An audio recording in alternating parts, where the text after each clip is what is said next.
Hey, Jen. Jen. Speakers aren't working. You're unmuted. Like the recording, it didn't say anything, so I don't know if the speakers are working. And welcome to the regular Weaverville Town Council meeting Monday, June 24, Say it was 2024. First item this evening we have is a public hearing on Code Amendment Chapter 20 regarding sign regulations. Jackson, can you try to propose, please? Yes, good evening, Mayor and Town Council. Tonight's public hearing on some proposed code amendments related to Code Chapter 20, which is your development regulations, and specifically pertaining to sign regulations. The primary focus of the proposed amendments has been on legal compliance. Recent U.S. Supreme Court cases have been decided that have really significantly impacted towns, other local jurisdictions' ability to regulate their signs. In general, the town can no longer establish regulations based on the content of the sign. It must be, by and large, must be content neutral. And so when staff was putting these regulations together, that was the focus. It does lean heavily on an ability to regulate the time, place, and manner of signs, but taking away the need to read a sign in order to comply with these U.S. Supreme Court cases. Other things that have been done on this set of regulations is to clarify where there were some uncertainties, and also to resolve any inconsistencies between the sign regulations and other provisions of code. At its meeting in May, the planning board did review this set of regulations and voted unanimously in favor of their adoption. Their recommendation is in your packet. There are a couple of additional revisions that are what I would characterize as minor in nature that staff caught as we were doing our final edits to get it to you, and those are actually shown on page 1 and 5 of your packet. And the changes are to one provision of prohibited signs. In your recommended ordinance, it says any sign painted on the roadway except governmental signs. It increases that to include signs painted on trees, rocks, or other natural features. That was originally in there, and it just inadvertently got stripped. So we added that back in. And then on that same page, under the sign restrictions for the R1, R2, and R3 districts, there was an extraneous sentence that needed to be removed for really these regulations to make sense. These code amendments have been, or this public hearing has been advertised with required by North Carolina law and by your Code Chapter 20. And it would be appropriate at this point to see if there's anybody signed up to speak on behalf of the sign. And no one has signed up to speak at this public hearing.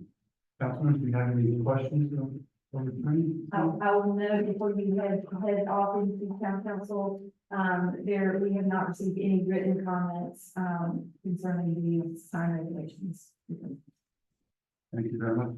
If there are no comments, I'm calling the public hearing closed. You all had an opportunity actually to review your packets, your agenda packets. Is there a motion to approve the agenda set for tonight, or are there adjustments to the next talk? I'll make a motion to approve. Thank you. All in favor, say aye. Aye. Any opposed? Thank you. It is the duty of the mayor and every town councilor to avoid conflicts of interest and ignorance of such. Does any member have any known conflict or of interest or appearance of conflict with respect to any matters coming before the council this evening? Very good, thank you. Next item up is the consent agenda. Attorney Jackson, would you take us through the items on the consent agenda? Yes, sir. So beginning on page 16 of your agenda packet, you've got a set of minutes from your May 14th workshop. On page 19, you've got your minutes from your regular meeting on May 20th. And on page 26, you've got your minutes of your special call meeting that was held on June 11th. On page 29, we've got a monthly tax report and request for approval of refunds and releases. The town is currently at 90, as of the end of May, is at 99.86% collected. There's only $5,756 left in the 2023-2024 taxes left to be collected. On this, you'll be requesting approval of a couple of releases and refunds, the motor vehicle levy release from April. Sometimes those are late coming in. So the April was $239.89. And then the real property tax levy for May is $5.07. And the May motor vehicle was $0. So we've got a couple of the refunds and releases. Asking for approval of those. We're also, at this point, it is appropriate for town council to take some action to appoint a tax collector for the upcoming tax year. With the understanding that the tax collection agreement is still in place with the county. And so all of those duties, except for some reporting, all of those duties are delegated to the county. Town Manager Coffey, recommends that Morgan Worley be appointed to serve in that capacity, and that her bond be set for $100,000. Very typical for that. So that's in your consent agenda. Any questions on that? All right, moving forward on page 35, we've got a budget amendment concerning the police department. This has 3 items on it. One is about $52,000 that the town has received from Malcolm County for the SRO reimbursement. There's a $5,000 safety grant that the police is able to receive, and that will go towards offsetting the vehicle defeating barricades. And then last is there's about $9,500 worth of insurance proceeds that the town received for the water damage on the police department.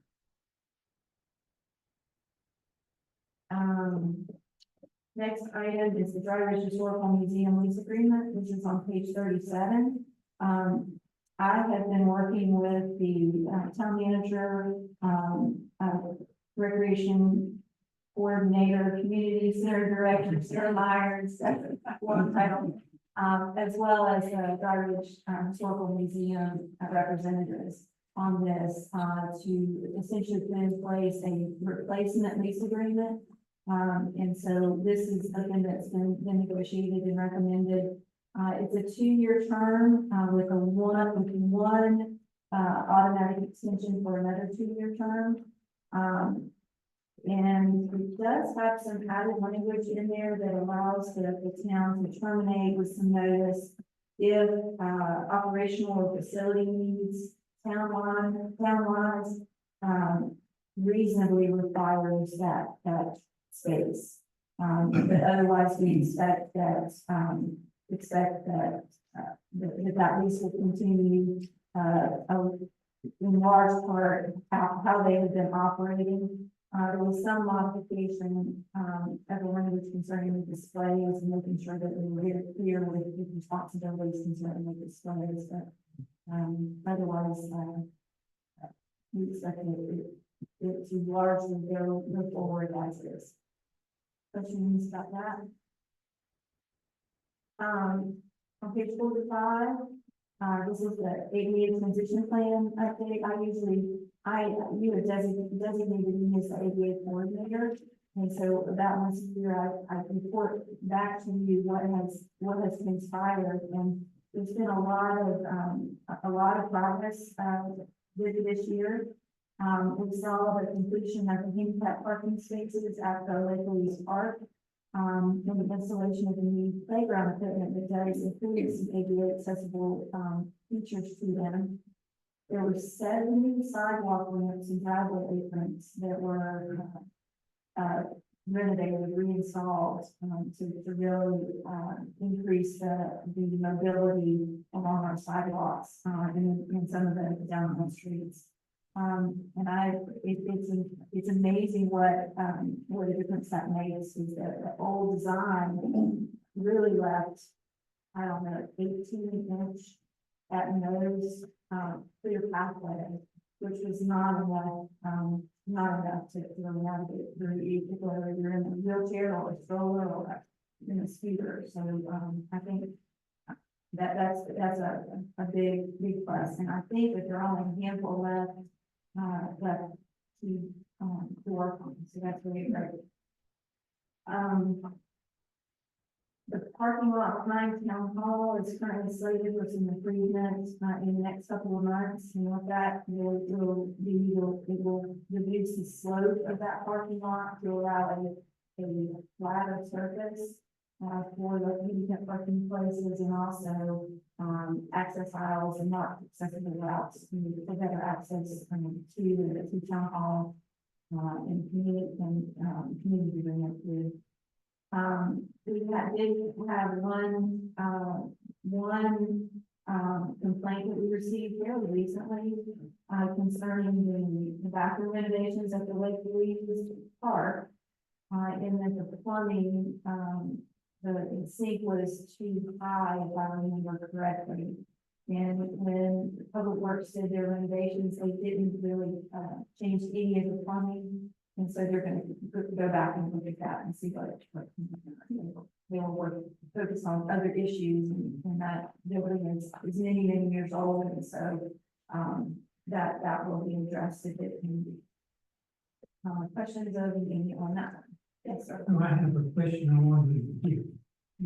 Okay. It's indicated in our packet, the motion to approve the lease agreement. All of this is in your consent agenda. Okay. So when with that one motion, you get everything. Thank you, though, for anything for that. Appreciate it. Next item is on page 46. These are proposed amendments to your personnel policy. And this is something that the town manager and Tanya Dozier and I worked on. And it has to do with clarifying some sections regarding position reclassification and amendments to the town's position classification plan and pay plan, making it clear what happens in those scenarios, primarily as they pertain to adjustments in salaries, effects on salaries. And the big change really is taking the language from approximately 5% to up to 5%, and then setting out some factors in determining where in that up to 5% and increase might need to be. Questions on that? And that is proposed for with an effective date of July 1. Is that coming about because of the changes that were probably in the police department, of changing people's positions, sort of? I think that sort of brought the topic up, but I think as we were looking at it, we all agreed that just some clarification needed to be made, so that everybody understood what their rights were as an employee, and then how things work. Page 57, we've got a couple of board appointments that are requested. We've got a couple of members of your boards that have moved out of or are in the process of moving outside of the town's jurisdiction, so they fail to meet eligibility requirements. One is Mr. Pace, Bob Pace. He is currently serving as your chairman of your planning board, and he is now moved or in the process of moving to Henderson County. The mayor has recommended that Michelle Rapon move from her alternate seat to fill the regular seat vacancy, and that Jonathan Brown be appointed to fill Mr. Rapon's alternate seat. And then the tree board, Sarah Mercer, led the tree board through their first meeting 2 weeks ago. But unfortunately, one of the resident members of that tree board, announced that she was leaving. So she lost one of our residents, but fortunately, there were 2 applications that have come in. And so Mayor Simmons recommends that Inger Solomon, Jorgensen be appointed, I apologize if I'm messing them up, be appointed to fill the regular residency vacancy. And then the second applicant, he is also a resident, and you've got, you can appoint up to 2 alternates. You've got 1 currently appointed. And so, the mayor recommends that Gary Harmon, the town resident, be appointed as the second alternate, to fill this new term. And that way you do have somebody on deck, whether it's a resident or a non-resident, it can be a vacancy. So all of those are in there for your consideration. Any questions regarding the consent agenda of this one? If not, I've got a motion to adopt the consent agenda. Thank you. All in favor, say aye. Aye. Any opposed? Thank you. Please, town manager report, Chief Harris, can you just read your report? Mr. Mayor, Council, Manager Coffin did send me a monthly manager report, and I'll go over a couple highlights, and then if there's questions that I don't have answered, I'll be glad to get staff. Each of those answers in time and matter. First thing, on the presentation of the town's passive recreation land application, there is a Zoom meeting tomorrow. Sarah's coordinating, we'll do a 15-minute presentation on that, so that is still in work, is still in progress. As far as the collaboration with Advent Health, James and I are working with Advent Health on scheduling meetings. I'm still moving forward their discussion on that coming down and working with them. The innovation participation of the tourism production development fund grant. There's a training section on Thursday on that, and we're scheduled to do the same that training. As far as that's kind of it on the manager report. So again, like the copy of that, if there's any specific questions, I'll be glad to get staff and get back with you and get action to that. Any questions from the manager? I was the amendment TDA, this talked about what was submitted as proposal for the other credit project. And as expected, the HCA then has appealed the appeal, and so that was very well applied. But that was good news. Thank you very much, sir. Next is general public comments, and I'd like to, so people decided to speak this evening. I'd like to remind when you approach, to state your name and your address. And we have 3 minutes, 3 minutes time to speak, and we are glad and happy to hear your opinions. The chief does have a magic timing device that takes a terribly noise. If you go to 3 minutes, it won't miss. First is Donald Turner.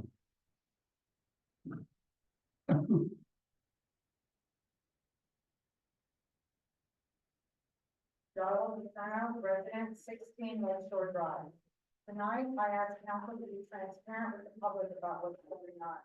Behind the scenes machinations by members of this council in the last 5 months have now led to developments that can no longer be hidden from the public view. The result is an embarrassing mess with tangible repercussions for citizens. Here's where we are.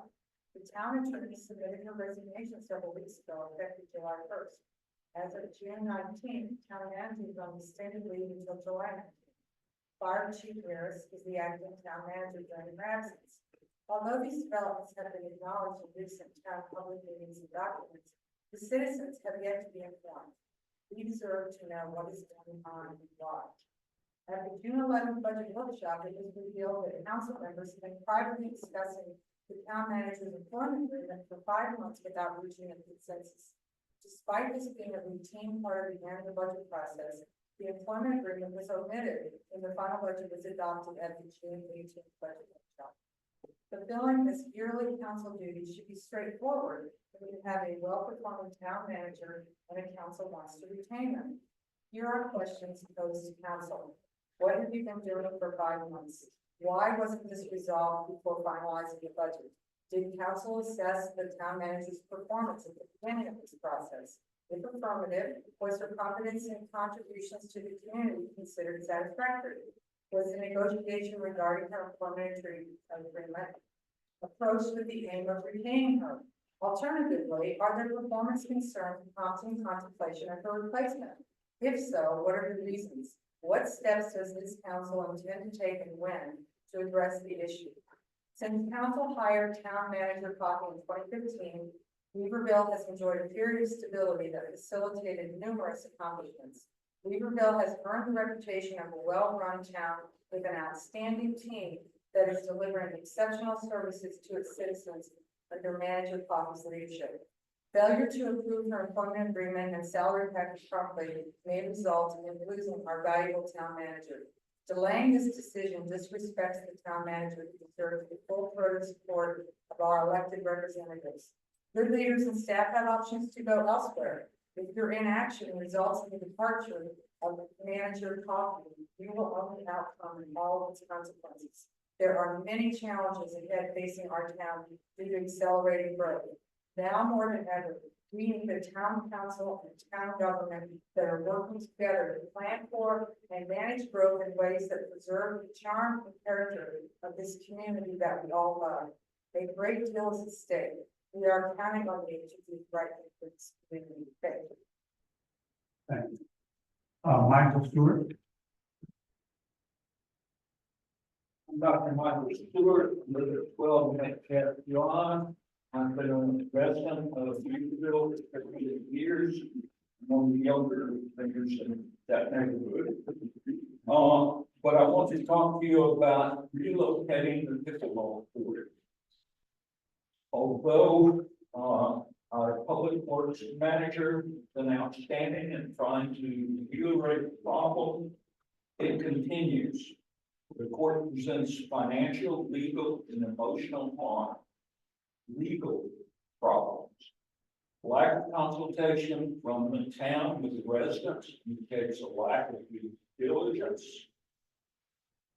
Topographically, it is poorly sited. There's inadequate planning for noise abatement.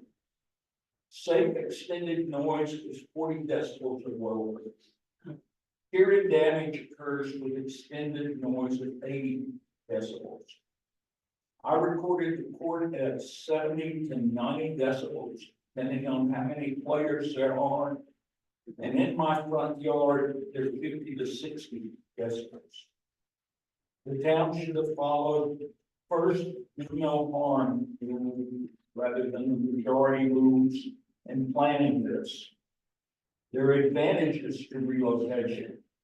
The abatement of the high amplitude acoustical pressures.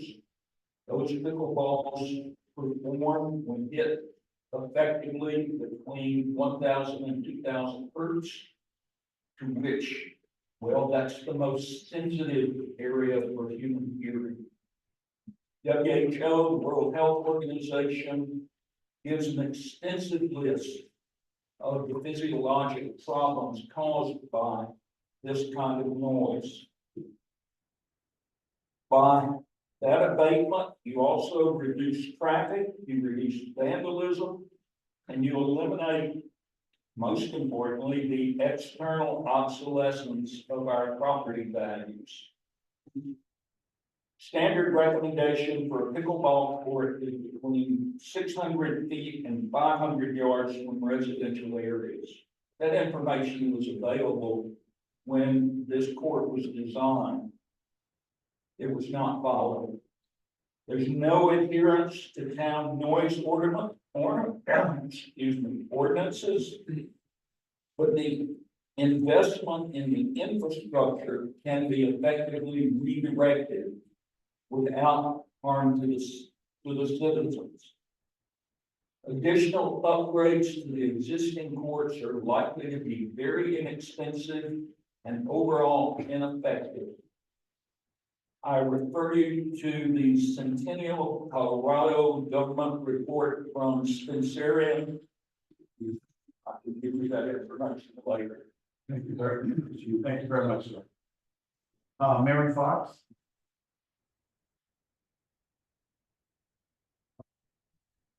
Hello, my name is Mary Fox. I have lived at 40 Lakeshore Drive for 24 years. I'm here tonight because of the pickleball courts and the negative impact they are having on our neighborhood. Since the community center was originally built over 60 years ago in a tightly packed residential neighborhood, it has actual neighbors, people who live next to or very close to the town's property.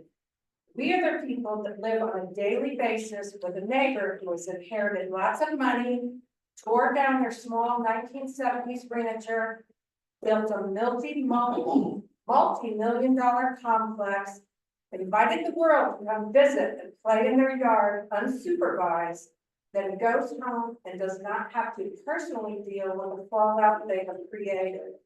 But we do. The actual neighbors of the community center have absorbed extra traffic, speeders up our quiet streets, aggravating noise, lots of extra people walking about, extra congestion around the lake.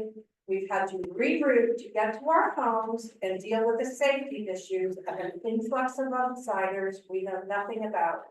And we did so gladly, and at times begrudgingly, because somewhere in all of that inconvenience, we love seeing people enjoy the perks of beautiful Weaverville. Our neighborhood has sacrificed and will continue to sacrifice more peace than anyone else involved in the grand scheme of the recreational complex. But the unique noise of the pickleball has pushed many of us with adjoining properties over the edge. No second thought was given to how the noise would affect the neighbors, even though it was repeatedly brought up as an issue of concern. We were never informed directly what was planned. We weren't notified in advance of any decisions. We weren't specifically invited to attend town hall meetings for our opinion or concerns regarding the pickleball courts that were being built quite literally in our backyard. What kind of neighbor does that? Mr. Rogers would be appalled. So now, for 12 hours a day, we are subjected to loud, continuous, repetitive noise and all the screaming, yelling, swearing, and howling that goes along with a competitive sport. And it's about to get worse as our neighborhood braces for the influx of 500 plus people within walking distance to our homes and neighborhood from the big apartment complex by the lake opening this summer. The consensus among neighbors is that we are mobilizing to push back. So far, 28 of us in county are not going to get used to the pickleball noise and want permanent solutions to abate the noise. It is the very least the town, as our neighbor, can do. In conclusion, we hope the town will step up to be the kind of neighbor each and every one of us in Weaverville wishes to be blessed with. Thank you. Thank you. Joe Wheeler.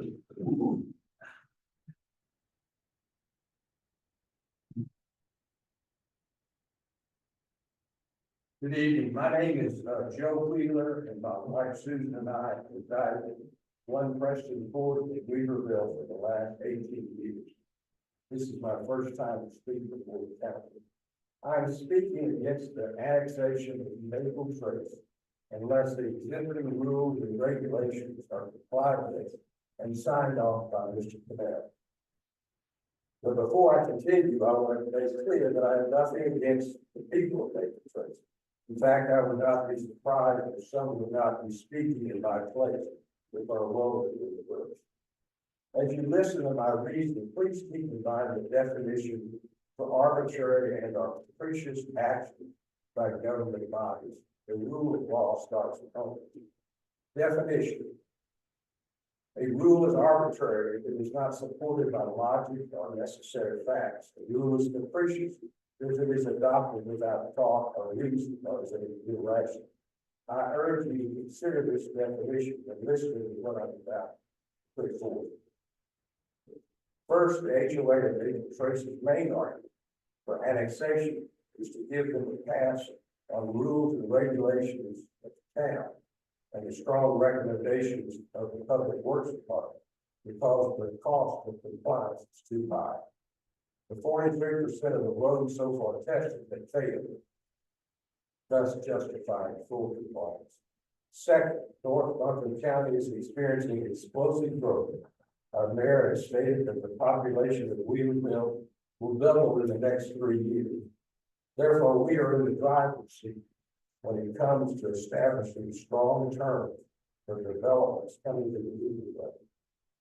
Third, the precedent established by any watered down decision of this council will open up a Pandora's box of new problems for this and future councils that will surely erode the integrity and legal force of our regulation, thus making the program of good government more difficult.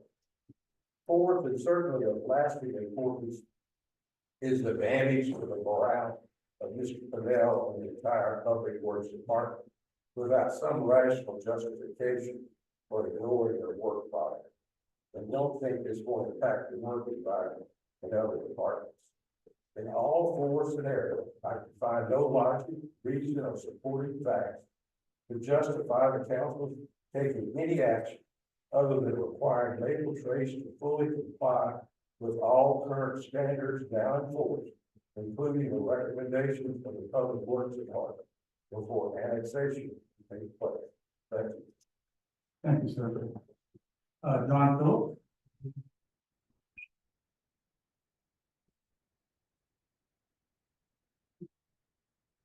Good evening, I'm John Phillips, address is 8 Valley Drive.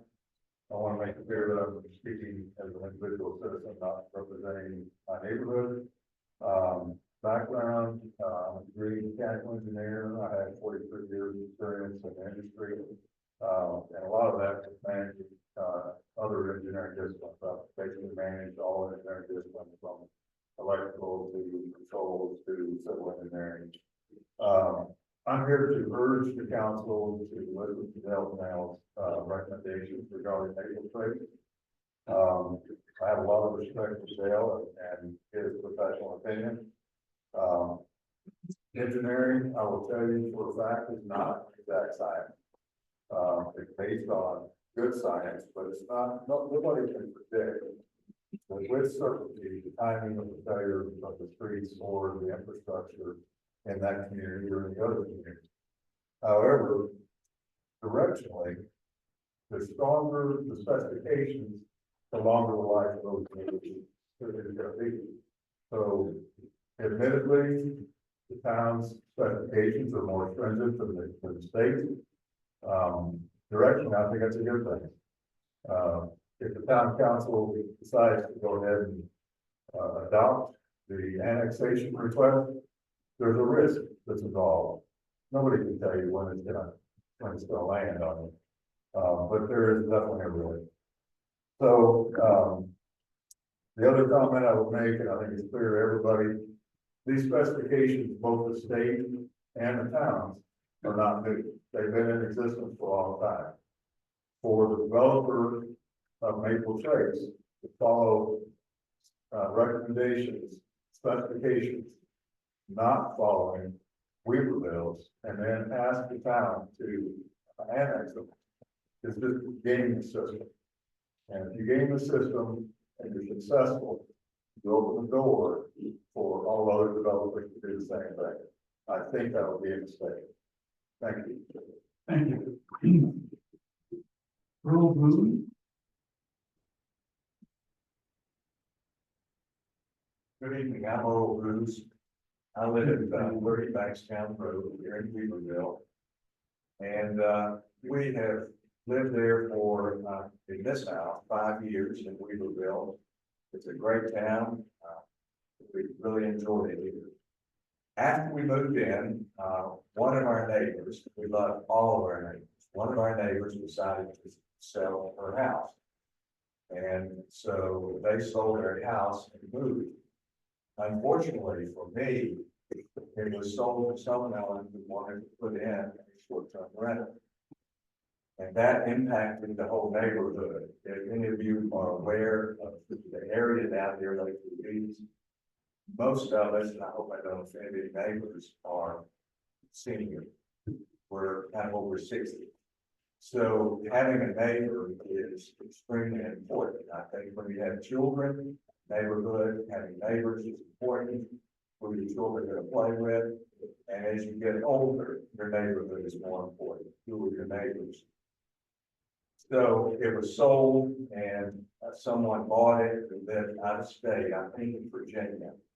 And the whole house was rented as a short-term rental. And problems developed. One day, you may see one car, the next day you may see 6 cars. And I have had discussions with some of the short-term rental people who would come in. I didn't know who they were. And whether they complained about me or whatever, there was always, seemed to be always a problem. So I had to spend $5,000 to put up a fence for privacy. And that helped a little bit. But it's important who your neighbor is. And our neighborhood, everybody knows everybody. My neighbor that lives on one side of me, unfortunately, her husband became ill. And when she needed help, she could call on me and I would go over at 10 o'clock at night, help pick him up, get him out of the floor. And had it been a short-term rental, the house would have been dark or people she didn't know. And so what I'm saying, I have no problem if someone wants to rent out their garage to someone they don't know, or someone that a stranger can stay in their basement. I have no problem with that. But what concerns me is when you have a whole house that's rented out on short-term rental, and the owner doesn't live in the area, there's no way to contact them, it really affects the whole neighborhood. Thank you very much. I appreciate it. Thank you, sir. Vote Platt.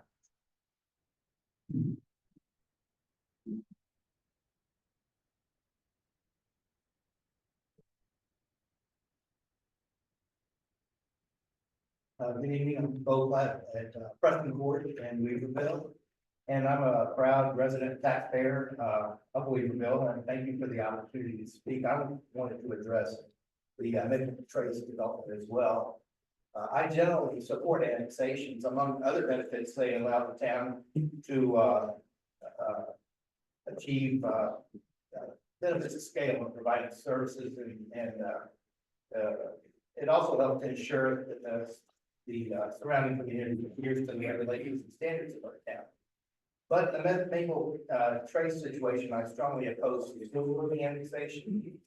Weaverville chose to make an upfront investment in setting standards for infrastructure development. We invest a little more upfront, and we end up paying less at the back end. For example, our decision to use higher standards when building streets has resulted in the streets having a projected lifespan of 25 years. And I can attest to this because as I live on Preston Court, which was paved just last month after almost 30 years of life. Now, when Maple Trace was built, the developers knew about Weaverville's infrastructure standards. They made a conscious decision to cut costs by building to a lower standard. And I have no problem with that. It's a decision we make every day when we make purchases. Do we go with a high quality item that costs more, that lasts a long time? Or we decide to spend less and go with something that's okay for now, but not likely to last. So if we annex Maple Trace as is, or with a Band-Aid remedy that doesn't bring their roads up to our standards, then we're in effect subsidizing their decision to go with the okay for now approach. Because Weaverville's taxpayers are going to bail them out and their roads fail earlier than they would have had they built to the town standards. But it also sets a bad precedent because it encourages other developers to use these same less costly construction methods. In the past, Weaverville denied several annexations because their infrastructure didn't meet our standards. Now, if you approve Maple Trace, I would certainly expect these areas to demand reversal of their denials. The decision we make tonight goes far beyond this one annexation. It's a decision that Weaverville and its taxpayers are going to live with for years. Are we going to annex a financial liability that Weaverville taxpayers would be on the hook for? Or are we going to be consistent in requiring developers to meet our standards? So I hope you make the decision that protects Weaverville's taxpayers. I understand Maple Trace's request for annexation. It's an attractive community. I'd love to see them become part of our town. I hope they'll choose to invest in their infrastructure to the point where they meet our standards. But that's their decision. Thank you for your consideration. Thank you, sir. Captain Haynes? This is not, I'm gonna start with something and I'm hoping that the clock won't start with this. I'm noticing in the people here, there's some people that are laughing, chuckling, rolling their eyes as people are up here speaking. So I'm just asking for somebody to say something about the town here, as people are have their right to speak about things such as Maple Trace. So now, hi, I'm Catherine Haynes. I live on 3 Preston Court in Weaverville. I really want to thank you for the opportunity to speak. I'm here to discuss the annexation of Maple Trace. Frankly, I'm stunned that we're conducting this to take up staff and council time to consider this annexation. I'm sure the residents of Maple Trace are lovely, well-intended people, and I definitely understand why they want to be annexed to Weaverville. Based upon my experiences living here, the services of Weaverville staff provide are excellent across all departments. However, town staff cannot continue to meet expectations if the town council makes decisions that contradict the established standards. Our town's infrastructure standards were approved many years ago. These standards exceed those of Buckley County, which several people have said at the Department of Transportation, but they ultimately resulted in overall public work cost savings for Weaverville. At the last town council meeting, our public works director recommended the council deny Maple Trace request for annexation because their roads are exhibiting significant deterioration. They have not provided a requested number of core samples of the existing streets, and they have not provided a stormwater drainage study also as requested by the city town. But council, I'm not telling you anything you don't already know. This is why I was dumbfounded that the request for annexation at the last meeting was not squelched at that meeting. I was also astonished that most council members did not comment on our public works department findings during the last meeting. Instead, comments were made directly to representatives of Maple Trace by some council members, such as Maple Trace will make this all work out. Another, we're going to be annexing a lot of property in the area surrounding Maple Trace. I would hate to have new Maple Trace left out. Weaverville residents have been told many times over the past several months that Weaverville is expected to double in size over the next several years. Starting now and moving forward, I'm hoping, asking, if making decisions about annexing, please rely on standards when making decisions. Standards based upon objective criteria created by Weaverville staff who have a vested interest in our city, not a personal interest. And consider the legal ramifications of the decision. This has been talked about. I think it's reasonable to assume that other adjacent areas have asked for annexation in the past, but have been denied annexation based on established standards. Can these areas come back and sue us or demand that we annex them now? I don't know, but that makes sense to me. Similarly, in the future, can we require other areas that request annexation to adhere to our standards and after not requiring this in Maple Trace? We elected you to represent the current citizens of Weaverville. Please do the right thing. Thank you. Council members, there are 2 other people non-residents who want to speak tonight. We technically have passed the maximum speaking time. Are you okay with hearing 2 more people? Yes. Matt Allen. Good evening. My name is Matt Allen. I'm not a resident, but I work for the Realtor Association. I'm the Director of Government Affairs, and we represent over 2,100 members, many of whom have an interest in short rentals, either personally or via their clients. And I've been attending meetings related to the STR project since soon after you first took it up in March of 2023, sending relevant information to the planning department, planning board, and town council. And my main takeaway from seeing this process unfold is local property and business owners appreciate the local STR industry and how it helps them live here, how it helps local businesses thrive from being able to take part in the local industry. There are many stories I could share about locals that one STR that allows them to get their mortgage. And then adjacent districts, local cleaning companies, plumbers, landscape artists, and many other service providers that are able to take part in this industry. At its last meeting, the planning board conceded that STRs are going to be the best use plan, which begs the question, why are they being prioritized for regulation? The planning board also conceded that there was nothing to tie STRs that had an impact on housing supply and prices. And the Land and Sky Regional Council reported that our commission, the planning board commission stated as much. Ultimately, the justification that was given at that meeting for moving this forward, this body, was we just want actual neighbors, which it sounds like regulation is not food that becomes the property. And that problem had been law. In addition to those issues, there's lots of unanswered questions about the likely negative unintended consequences that would result if this passed as is. In addition to banning the short-term rentals in 3 of the 4 residential zoning districts, language regarding grandfathering in currently operating units, but doesn't provide enough flexibility or assurances that if those properties cease to be used as such for a short period of time, that they can go back to the use as an STR.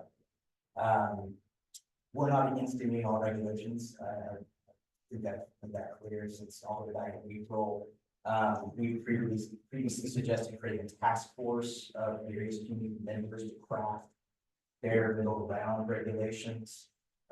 Also, the Realtor Association helped forming a STR alliance that abides by a good neighbor policy that we actually used as a part of the regulations and holding people accountable, reminding owners and operators of their responsibilities that requires.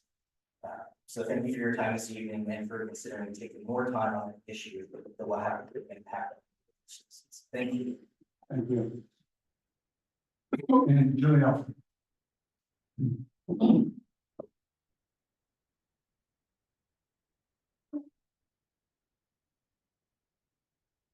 I'm requesting that any decision on regulating short-term rentals in Weaverville needs to be further. I'm a short-term rental owner here in Weaverville. I lived in Madison County for 5 years. I lived in Madison County for 5 years. I appreciate that the town of Weaverville did studies to determine whether there was actually a problem with short-term rentals in Weaverville. And studies, town studies were conducted by planning director James Allard involved statistical data, reports from the police department, public works, and Weaverville Business Association. All found no significant problems with short-term rentals. Existing ordinances are addressed and substantiated in complaints that has been spoken over and over again by our town attorney and planning director. A report from Land of the Sky Regional Council is commissioned by law, and that report suggested that community-led solutions can address any issues that may arise. And to that point, I have personally offered to volunteer my time and expertise as a veteran short-term rental owner to act as an advisor on ombudsman for Weaverville, serving as a liaison to field concerns between residents and short-term rental owners. And I know of other technical short-term rental owners who have expressed willingness to volunteer as well. The Land of Sky report also concluded that short-term rentals benefit local businesses, provide economic opportunities for residents, and support tourism. Statistics from Airbnb show that short-term rentals make up less than 4% of Weaverville's housing stock, which is way too low to be problematic. These statistics don't include the 1,000+ new housing units approved or in construction in Weaverville. Furthermore, short-term rental demand has decreased in 2024, and their average lifespan is about 7 years, making them self-correcting through market fluctuations and their labor-intensive nature. I attended the planning board meeting on June 6th, and prior to them taking a vote, not one member made reference to any of the reports that the town conducted. And that was really disappointing to me because we have collected the facts, and the facts say that short-term rental regulation is not needed in Weaverville. That's why I'm asking for a deferral. besides that, when I attended the meeting, the town has stated that the comprehensive land use plan rated short-term rentals as a very high priority for the town. However, at the planning board meeting on June sixth, the planning board members unanimously agreed that the comprehensive plan doesn't even address short-term rentals. So that was very disturbing. Because basically the case for regulating based on the comprehensive plans and boundaries. Thank you.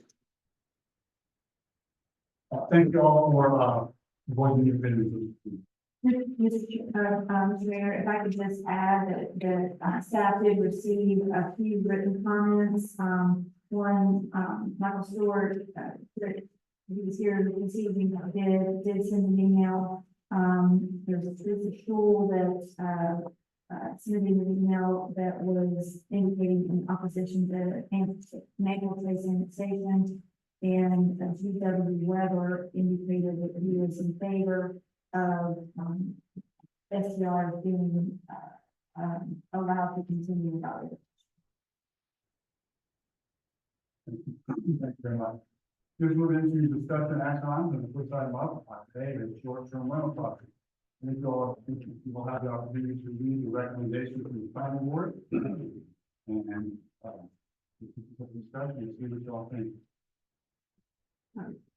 Mr. Mayor, if I could start with some limited comments and then, turn it over to James Eller, who may want to come as well.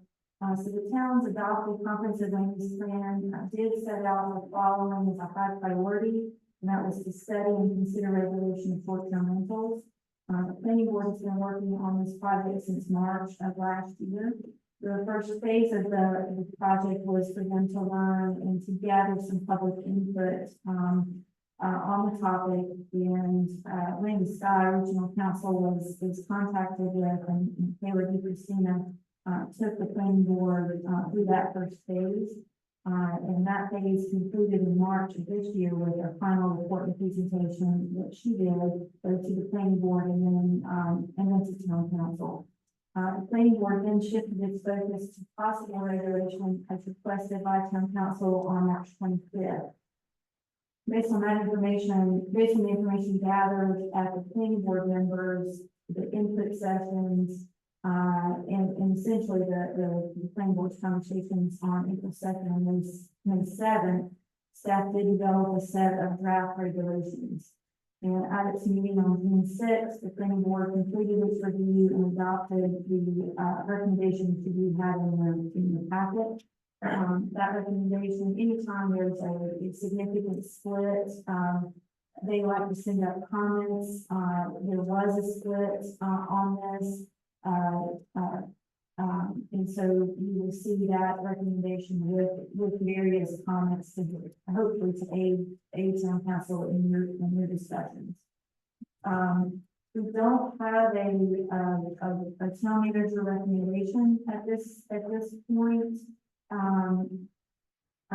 So I'm going to offer just my legal opinion on some things, just basics.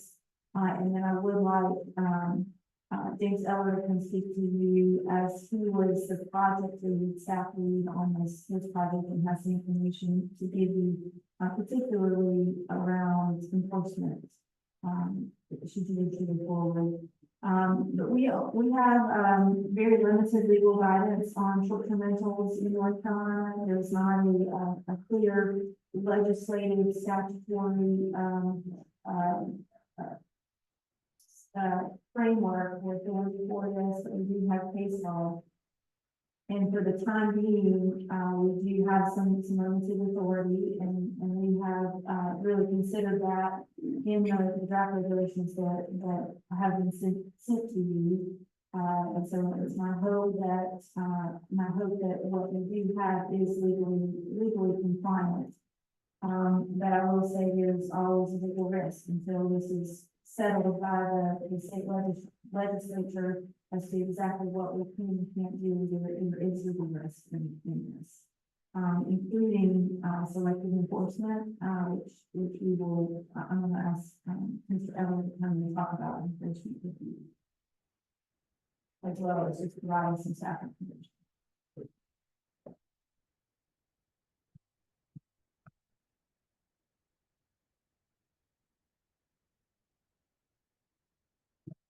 Anyone on the council, I know they called to speak on enforcement specifically, but I would like to backtrack just a little bit, provide some additional information related to a couple comments that have already been made. I think Ms. Nelson spoke to a report provided by the planning director.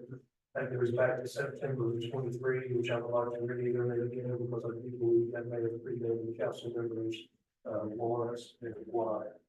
At that time, staff was able to gather together the planning department, public works department, and police department. At that time, Mr. Pennell, was unable to provide any discernible concerning the short-term rentals as it related to the public works department. At that time, Chief Davis provided information that suggested the number of calls over a certain period of time, somewhere in the neighborhood of 14,000 calls, only 4 of those were able to be traced directly to short-term rentals. I was able to have a conversation with now Chief Overland this morning, that continues to be the position of the police department, and that this particular use of one lane does not present a problem for them. Planning department put together some information at that time as well that suggested there had only been one code enforcement file that could be directly linked to a short-term rental. In that particular case, and granted, this may not be in all cases, the enforcement was actually aided by the fact that the property was owned as a short-term rental. We were able to identify the owners much more quickly than sending certified mail around by going to their listing through the Secretary of State's office. We also were able to present some information to the planning board because there was a lot of concerns related to who was residing on the property. And I think Attorney Jackson has stated this multiple times. I would like to say this as well. You cannot legislate ownership. It cannot be done as illegal in North Carolina. That being said, we thought it important to gather some information on owner-occupied housing in Butler County, where it was found in Weaverville, Central County, to only built on forest. So given that we were at least treading upon a topic that is pretty complicated and fraught with legal problems, again, knowing that we were second in ownership, only to build more forest was an important piece of information. There's been a lot of talk tonight about the report that was commissioned by the Grand Sky Region Council. It talks about some of the findings that I've just described. It goes into tremendous detail on a variety of topics. I will, however, like to point out one particular statement that was made near the tail end of that report on page 23, the final page. It simply says concerns shared with speculative in nature as they will not tie to concrete evidence that these entities were directly impacting housing affordability and availability and community care. It's a finding of the report that was commissioned by the town. Concerns shared with speculative in nature as they were not tied to concrete evidence that these entities were directly impacting housing affordability and availability and community care. Circling back around to enforcement, the enforcement of these regulations, should they come to be, will be one of the most complicated things that I've encountered in 17 years of doing this. And quite frankly, what I wish to share tonight is these regulations, the enforcement of them more specifically, will be very personal. And by that, what I mean is I don't know how anyone who has adopted short-term rental regulations enforces them equitably without going into people's homes. I will make sure that we are all clear on that. I would also like to make sure that we all have an understanding of what that entails. I've had the opportunity to speak to Chief Overland about this as well. Whenever we encounter someone who doesn't voluntarily comply, we'll be looking at achieving an administrative search. Going back to the days of my former employer, that was pretty common in nature. code enforcement efforts down there. What I encountered at that time, when they granted this is almost 9-year-old information at this point, was at least half a day to administrative staff, member, and at least 2 to 3 hours of a police officer coming off the road to assist the administration for the service of that administrative work. There's been a lot of talk about granting the software. We came up with budget talks, but again, I want us all to be very clear. The enforcement of these regulations will not be just for short-term rentals, as they have identified. They will also be other states. That is going on in the open door. That being said, I'm happy to entertain any questions anyone may have, or turn it back over to Ms. Jackson at this time. You don't have questions for, the opinion or the county director? The town council wish that we have Mr. Ellerton go through the regulations, the regulations proposed, or do y'all have some more general conversations first? You'll get the recommendation one day. I think we should talk about these other, in other words, instead of moving straight into some kind of a decision. I mean, I like the example here where the delayed adoption might be considered pending the decision by the county. Delayed adoption in R1 or 2 or 3, because I think it's kind of wrong to say we're not going to have SCRs right in the core of town, because the core of town is where most people want to stay so that they can walk to the restaurants and shops.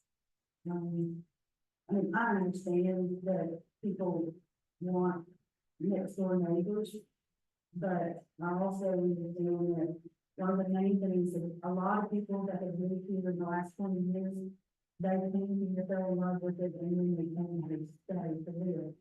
And a lot of them come to stay in an Airbnb for a wedding or to see their grandkids or maybe just a honeymoon or a short-term vacation and they're falling in love with stuff. I hate to see us do something that hurts people's pocketbook when they're using a short-term rental to pay their taxes here in Weaverville and take away their prosperity. Thank you. So just to make sure everyone knows exactly what they're going to do, we need to go through the recommendations we find work so that you can actually send it as well.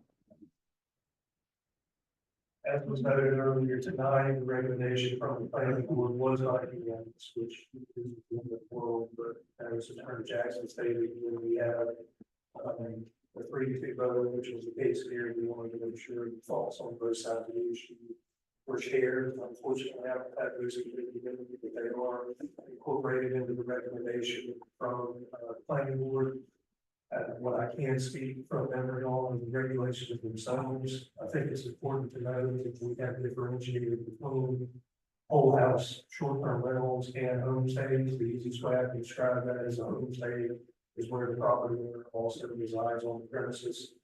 These proposed regulations will allow that use to continue, as well as the new uses meeting that definition to arise. What these regulations will do is put a cap on whole house short-term rentals where the owner does not reside on the premises in 3 of our residential zoning districts. Meaning whole house, short-term rentals in the draft regulations would not, new ones would not be allowed in the R1, R2, R3 district. Would be I have comments. You're talking about the majority of the two, and then you know that says the county board voted for one, they voted regulating. And a lot of that it says that they voted to submit that they will recommend to county council, but they don't have standards, but it was a someone, it is 1 in favor of some kind of. I'm not understanding the part about having to go into people's homes. Weaverville is not the only county in North Carolina that has to regulate short-term rentals and then except for this kind of regulated short-term rentals So how does everybody else?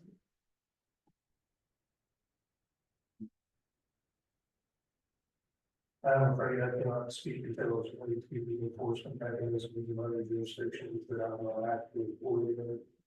But I can tell you based upon previous code enforcement experience in a neighboring jurisdiction, that is oftentimes what is actually required with folks who do not voluntarily comply with ordinance violation. In this case, I don't know how one is to determine whether or not the owner of the property is residing on the premises. Sometimes, you're doing enforcement based on complaints. If we regulate short-term rentals for permanent or whichever the terminology is as illegal at this point, if I understand right, registration is not allowed to start. And I don't know what the difference is in those definitions, but we're doing successfully doing that.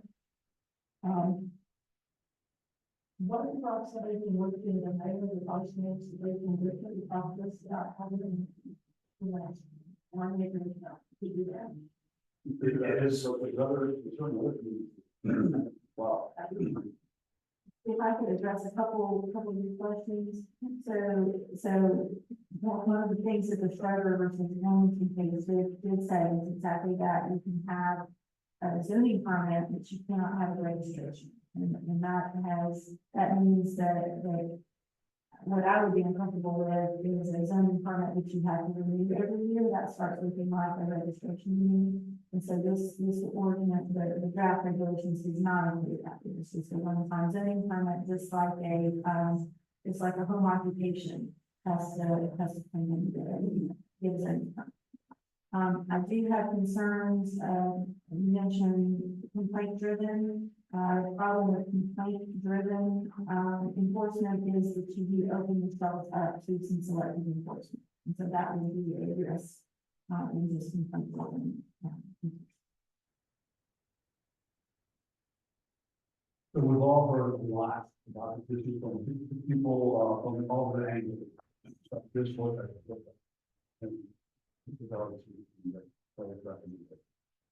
When do we expect to state to make We have no idea. There was a bill that was introduced last year that did not advance. I have no expectation of what the legislature, whether they take it up or not in the future or whatever it is. I just don't know. We've had the conversations, I've had a conversation about that bill. Conversations we had with the Senate about this topic introduced it. Senator, was it not that I can Senator Moffett? If you said that Henry, when you submitted the bill, there was something done, and it didn't go along with it. And the Senator, really made it, our work to have that conversations, and they think they can put together, come up with something that is a bit more compromising, because some of the extreme language in some of the markets, you know, is not going to be. They have no location that one could have in that one certain, which I can feel is just not kind of, at this time. And you have been talked about, the finding. Now, I think having a use that's well established, you know, but not defined in the use plan or that, is maybe an issue. Regulation and enforcement, that's maybe a topic for that. So my thought is, living in Weaverville for a long time, I've seen this happen before. Developers come in, they do certain things, and they're like, well, we don't have to do this because, oh, it's easier to do it here, but we will either require it or enforce it. And so when there's something that's used, that's not defined, I think that's an issue, because then, well, you know, then there's going to be another tax or something, right? So knowing what it is and understanding that is important. How we go from there to get consideration, and it sounds like that has some regulation before. So the planning board did, in your, draft regulations, there was some attention paid to definitions, and so there is some definitions in there. But I would say, I don't want to, I certainly don't want to see on behalf of that, Ms. Coffin is not here, but I do think that some staff hesitancy in putting something in place right now, I think is a fair statement. You could delay, I've heard you speak, I've heard even the planning board speak about delaying until Logan County takes some actions. Delaying and over to, maybe revisit it in a year and see if the numbers are stabilized, are they low, and are they down or up? There lots of opportunities to do that. I don't suggest that, the single most significant introduced. And the council is really not an opportunity to discuss. Because the county board of representatives, we have reports, we have listening sessions, we have delays. And we really haven't had to talk about it, in fact, we just scheduled that, we're not council considered, not council in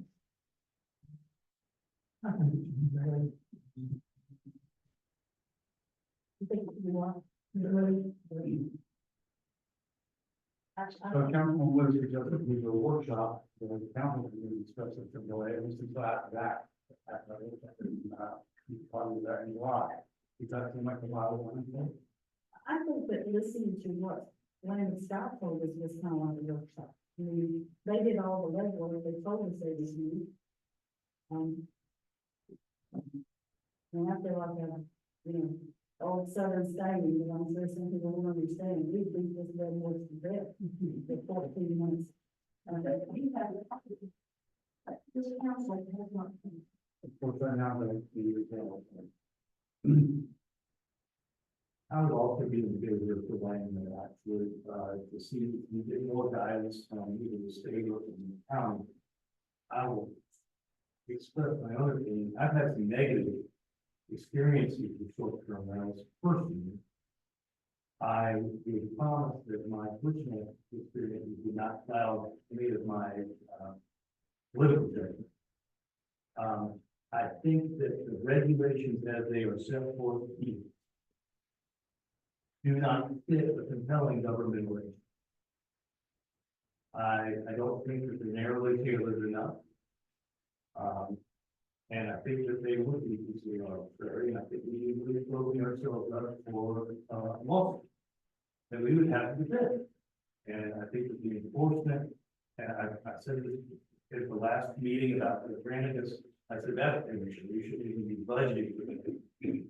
I believe that to be true today. I don't think that we have the enforcement capabilities. I don't think this is the right move at this time. And I'm open to a workshop.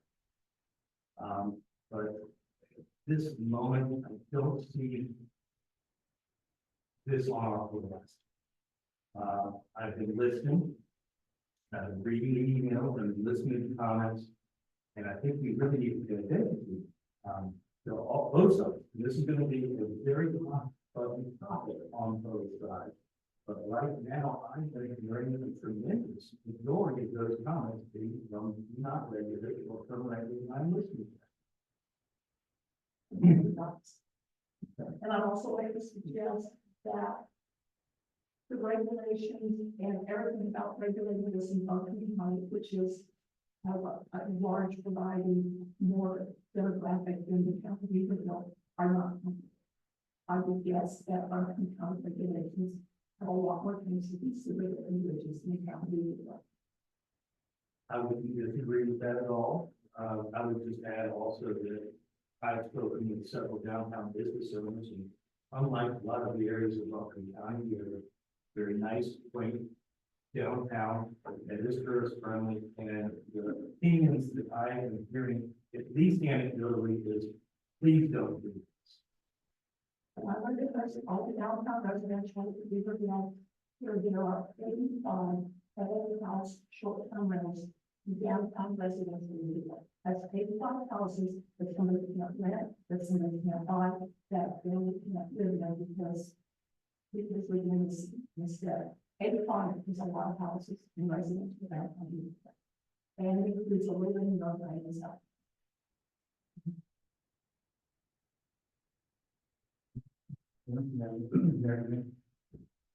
No, I think to go with the way. A lot of these recommendations are relevant, it's difficult to even understand what they did that.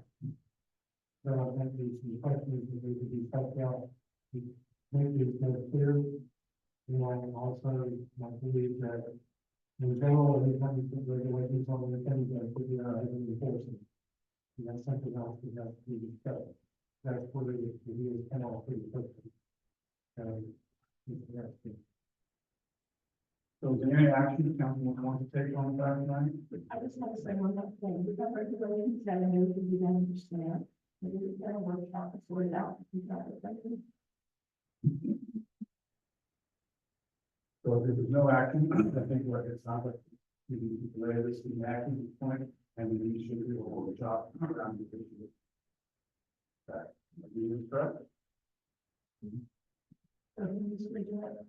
So I can look to see the workshop. This is a lot, we could, so we'll have to go July, you know, the week.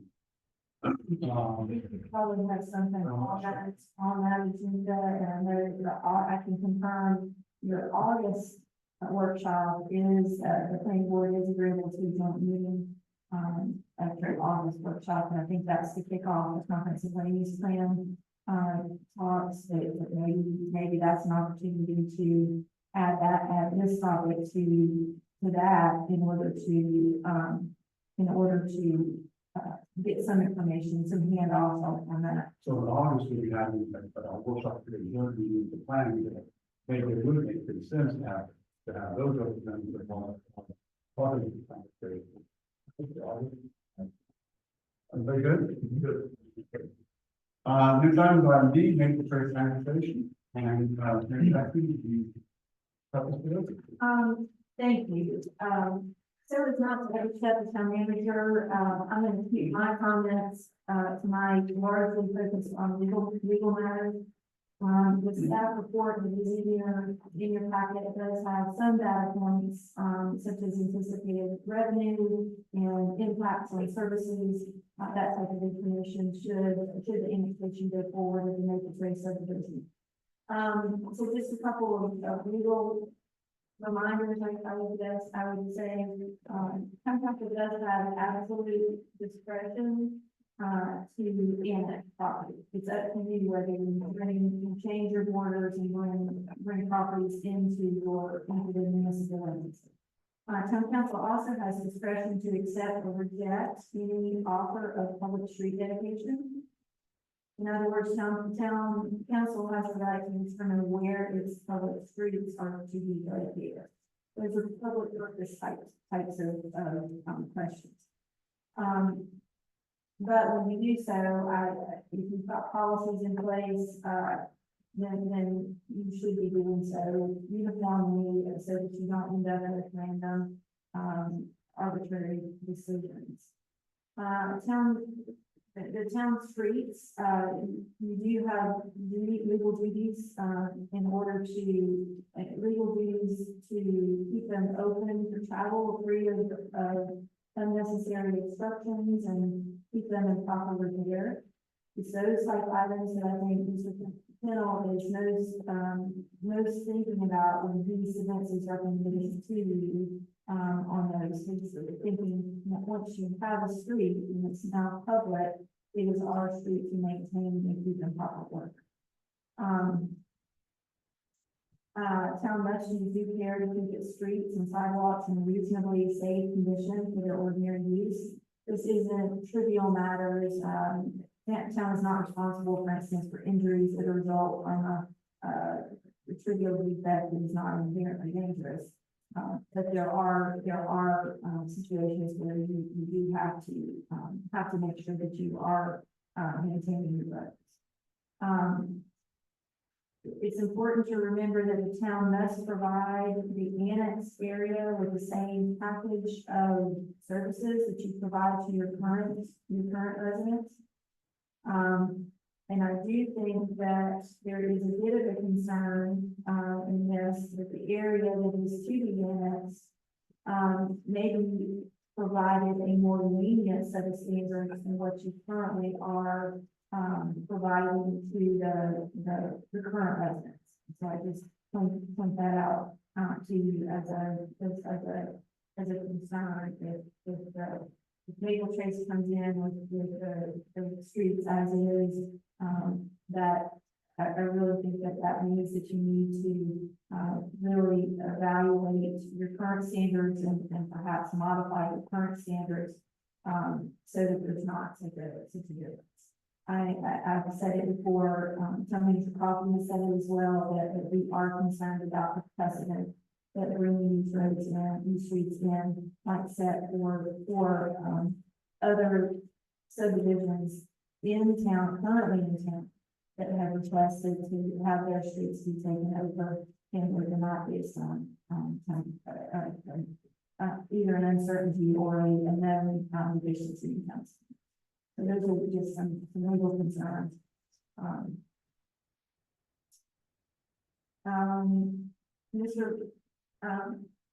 Mr. Pennell's report is duplicated here. We did, as you directed and suggested at the last meeting, staff did meet with, David King as the HOA's representative on a couple of occasions. And we did, had some good conversations. There were some areas that, frankly, I thought we were closer to some agreement, and then ultimately, their final word from the HOA seemed to, backslide is not the right word, but divergence again just a bit. But you see that a chart in your packet, it identifies staff recommendations and then HOA position, with regard to that. Since the packet did come out, Mr. Pennell did receive a quote from an engineer, Simon Craig, who's actually working on some water line projects for us right now. That engineering firm, also does some stormwater scoping or water line scoping. And they indicated that they, felt comfortable that they could get that work done for less than $9,000.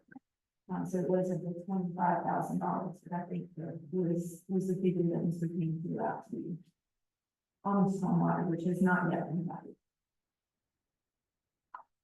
With that, we're happy to answer questions if you have them.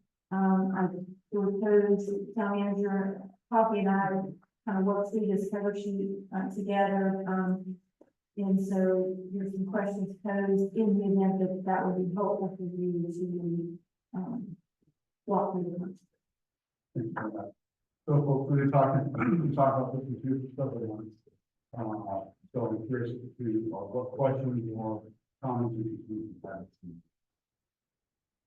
Well, some of the differences between what the town thinking and what they homeowners association is concerned for the many is the engineer recommends CHSR cap of community repairs. But they propose to contract with the engineer to perform his repair and without town oversight. I don't like that at all. Yeah, thank you. I've heard quite a bit tonight. Some of the things are very shocking or alarming. Thank you, Mr. Mayor and council members and folks here. First, I guess I'm very surprised. Sorry. Oh, Jeff Nissen, I'm the HOA president. Officially, I've been the HOA president for 4 years. And part of that, I was the acting president for 2 years, assigned by the builder himself. I have 46 years involved in HOAs. I've been in Texas, and I was president there for 27 years, whether building much larger than ours. I'm surprised about the information and where potentially some of this information was given to some of these folks who spoke tonight. I've never heard the figure of 43% fail. That's one fact I'm really shocked about. The second thing is about, I wonder if these folks have actually driven through there in these developments and actually seen our development, see the payment and what's told what's so bad about it. The second thing I'd like to say also is that I don't know where the cut corners on the building of these roads came from. They were built to DOT standards. And I met with the builder and a lot of people that did the work prior to this on this development. They were built to DOT standards. They were not cut by corners, by cheaply in any way whatsoever. 8 inches of stone, 2 inches of blacktop. Now, when it comes to blacktop, I spoke to a number of people who pave blacktop. 2 inches is the DOT standards. 2 inches was put down. A lot of places it was way more than 2 inches on these roads. If you set a paver for 2 inches, you will not get exactly 2 inches at all across the whole side of the pavement. Things will shift, bubbles, or whatever. That will not happen. And we see some of these things that did fail. We're talking an eighth of an inch. Talking an eighth of an inch. Not size of a piece of rice. We're talking eighth of an inch. As far as the entry road, the rest of the roads were good. And I suggest to the people that are saying roads were bad or not the standard, I don't know where the standards come from. DOT standards, that's how they were built. No cut corners were there, unless you're part of that or involved in that at the time. All right.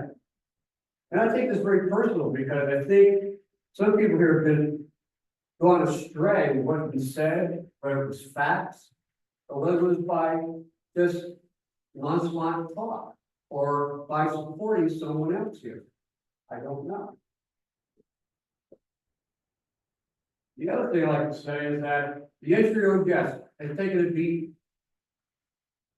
I agree with that, and there's been places where it's been patched. All right? That's because a lot of heavy duty equipment was sitting there for a number of years on that area. And we have said, as far as what we will do, is repave that entire center with another 2 inches of blacktop on top of what's already there, which would be well more than 2 inches. As far as we will have certified engineers doing this, certified paving companies that are going to be doing this. It's not like we're getting some people out of a closet and say, hey, do this for $10. No, you're going to do this for regulations. 2 inches on top of what's already there. All right, the whole thing. And we will give those results, and we will have that engineer come up here and speak with you if needed, as far as what he's done. We've got a lot of proud people in David Trace. And we love the town of Weaverville, or else we wouldn't be asking you. And I think I'm gonna say with some rumors, or maybe talk behind other people's backs or whatever, or supporting someone, this is where we're at here today. It really doesn't mean that. I'm sorry. So the level, we've been working on this for over a year. And there has been some people that have dragged their feet on this. We've even been told right up front, right from the beginning, that Maple Trace was not supposed to be annexed. Where did this come from? So I cannot find the answer. I talked to the builder, Winter Homes. I talked to engineers that were involved in this. No one can tell me where that came from. I mean, that kind of sets a tone right off to all of you council people who are doing a pretty important job. I mean, when I hear something like that, that is a bad taste by my right there. That's just like, well, we want to build this house up. Somebody saying, well, don't build this, it's going to fall apart. I don't understand it. I really don't understand it at all. Have you been part of the, meetings that Mr. King has come to work with the manager and the public works director? Mr. King? King, Mr. David King, who's come from. David is the vice president, I'm the president. And you've I not, speak with David all the time. We go down we've gone down this road many, many times in our board meetings and such. If I go back to the proposal that was done by, that we received from, the town manager. We had a board meeting on that.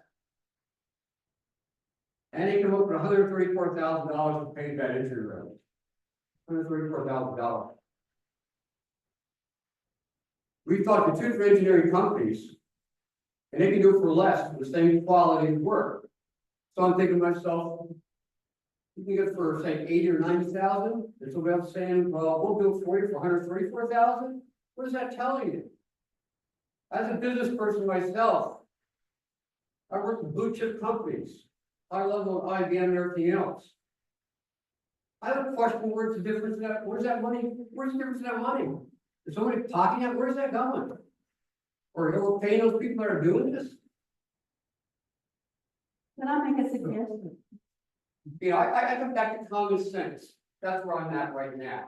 You know, a lot of things I hear and everything don't make sense.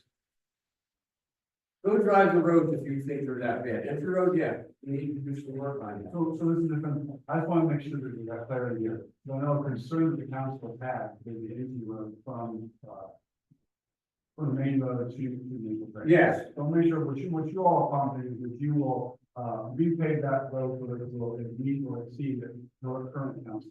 Yes, absolutely. Absolutely.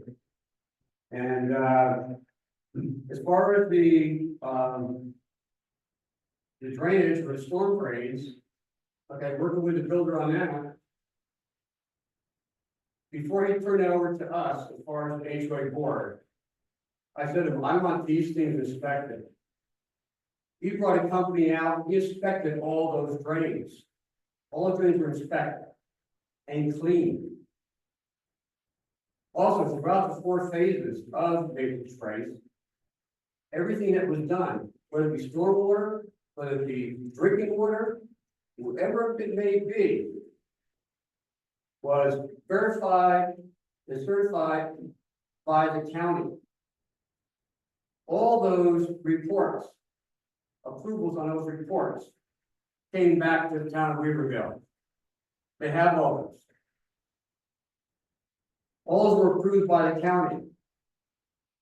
So now I'm questioning, well, our standards we've got, our DOT standards, 8 inches and 2 inches, except for some places. Okay, well, we're willing to fix that. We're willing to do enough 2 inches over top of that, and we'll pay for that. We'll get it done as soon as we can. We've been in contact with a couple of different payment companies about that. Can't do it right away, because they're booked for the rest of the year. But right after spring, we're willing to do that. So I would say, the amount of time that Maple Trace has been there, and you look at those storm drains, which have been cleaned and inspected again by Plum County. And they're inspected when they went in, and as each phase was closed out, they're inspected along with everything else. We can give you all that, but I think you've already got that. Mr. Mayor, I don't know what else I want to say. Thank you, sir. I have a question. Back to the quote I had before, without town oversight. I believe that every street you develop, repaired it, public works director, and employees have observed that tree was fulfilling. So why is the reason for no town oversight? I'm trying to think if I don't know where you're getting that from. I don't have that particular sheet of paper. Yeah, it says that you're gonna build a road on the entry road, and you're gonna have to pay. Right. So you would take care of that, and you pay you done, without town oversight. I think at least the exactly concerned about it, we obviously want the towns to inspect it to make sure that. Oh, sure, of course. And they can come watch the paper if they want. I mean, I don't know where the oversight, I don't have that piece of paper in front of me where that's coming from, but, and who said that? That was said by, I don't know. But it's not something that we're gonna do and say, no, you can't see what we're doing. That's not the case. These are honest people. I'm just going to what I'm seeing this council.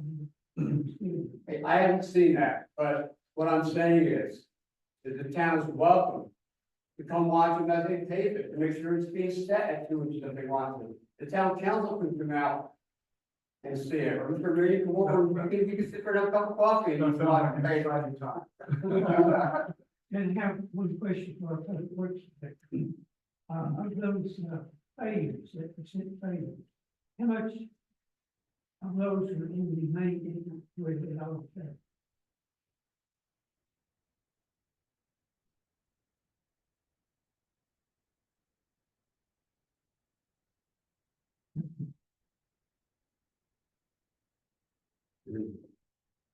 To answer your question, Councilman Jackson, the report that the Bunnell Land Engineering did on behalf of the homeowners only had 2 borings done in the entire lower section of the road.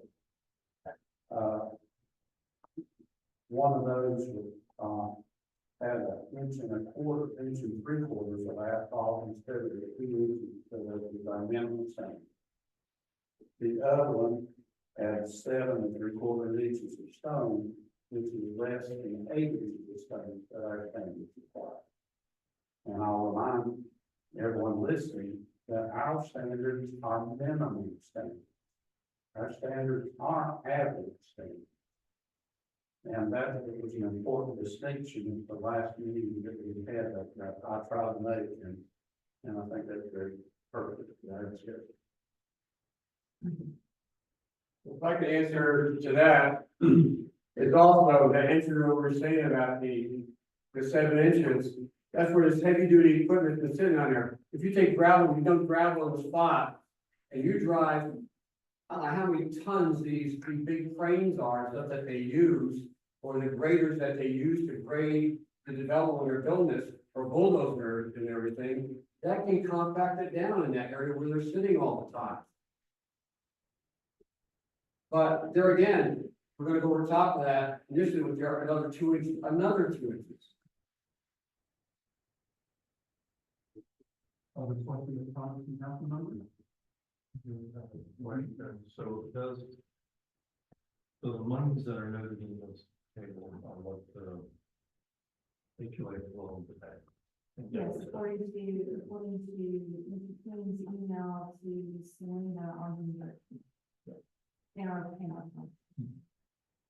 And to get that entry road up to where it needs to be, it's not just putting 2 inches of asphalt over up there, because if it's failing, it probably needs a subgrade stuff for failure.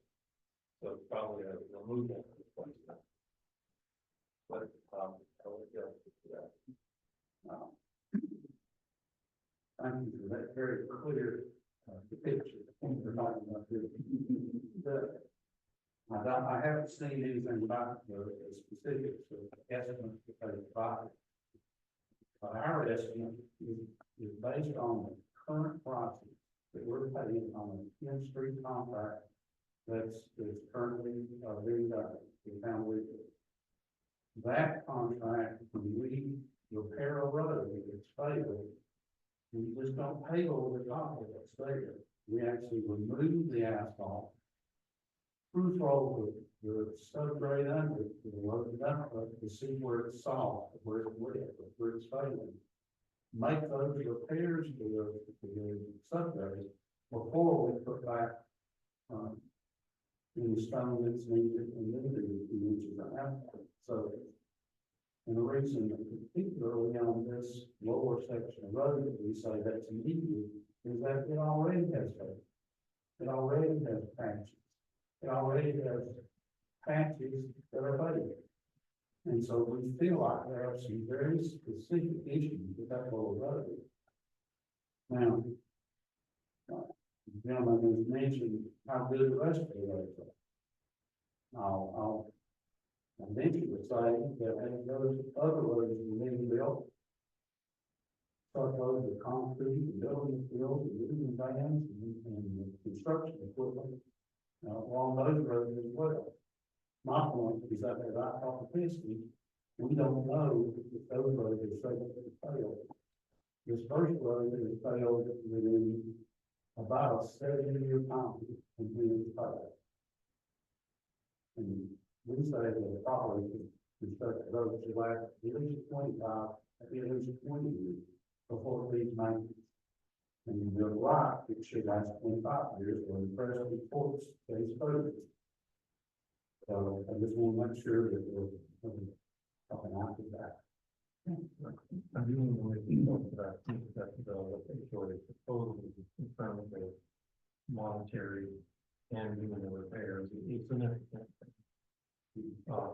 However, I do want to point out that if the stormwater is like that, essentially that taking one to it.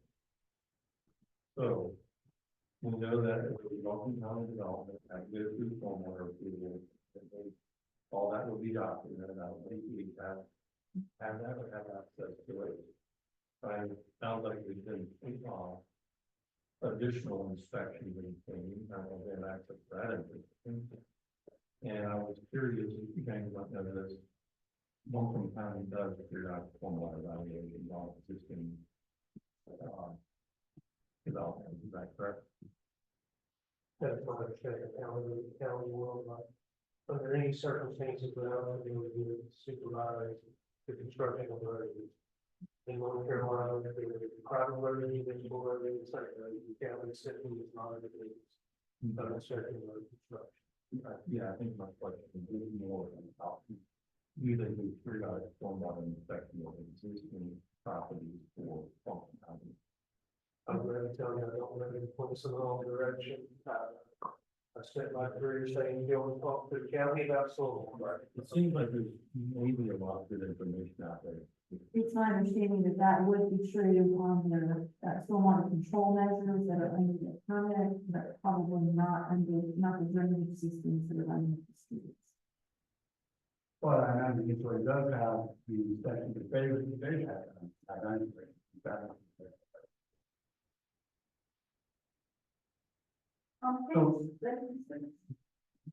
Now, I'm looking at this wrong, what I see there is town staff recommended, and that's the meeting that we're looking at. And then Maple Trace came back to the email on June the 16th that says, dear Selena, I met with Maple Trace HOA, and they prefer the way all the options for the road repair and decided rather than paying a given amount of money over many years, it would prefer to do one expenditure. Just depending the one expenditure, are you going to pay any money to the town to represent the fact that there's no taxes that's been paid over the last 9 years, or is we've got zero here as in, you're not going to pay anything, it would just be planning on being 2 inches of paving in the bottom of the road. My name is David King, I'm Vice President of the First HOA. The question, what that's addressing there is that we would hire an engineering firm, Will Booley's firm, who came in last meeting, gave an assessment of our roads. We meet DOT standards throughout. Vanilla Lemons pulled together all of their reporting on the building of those roads, and that was made available to council.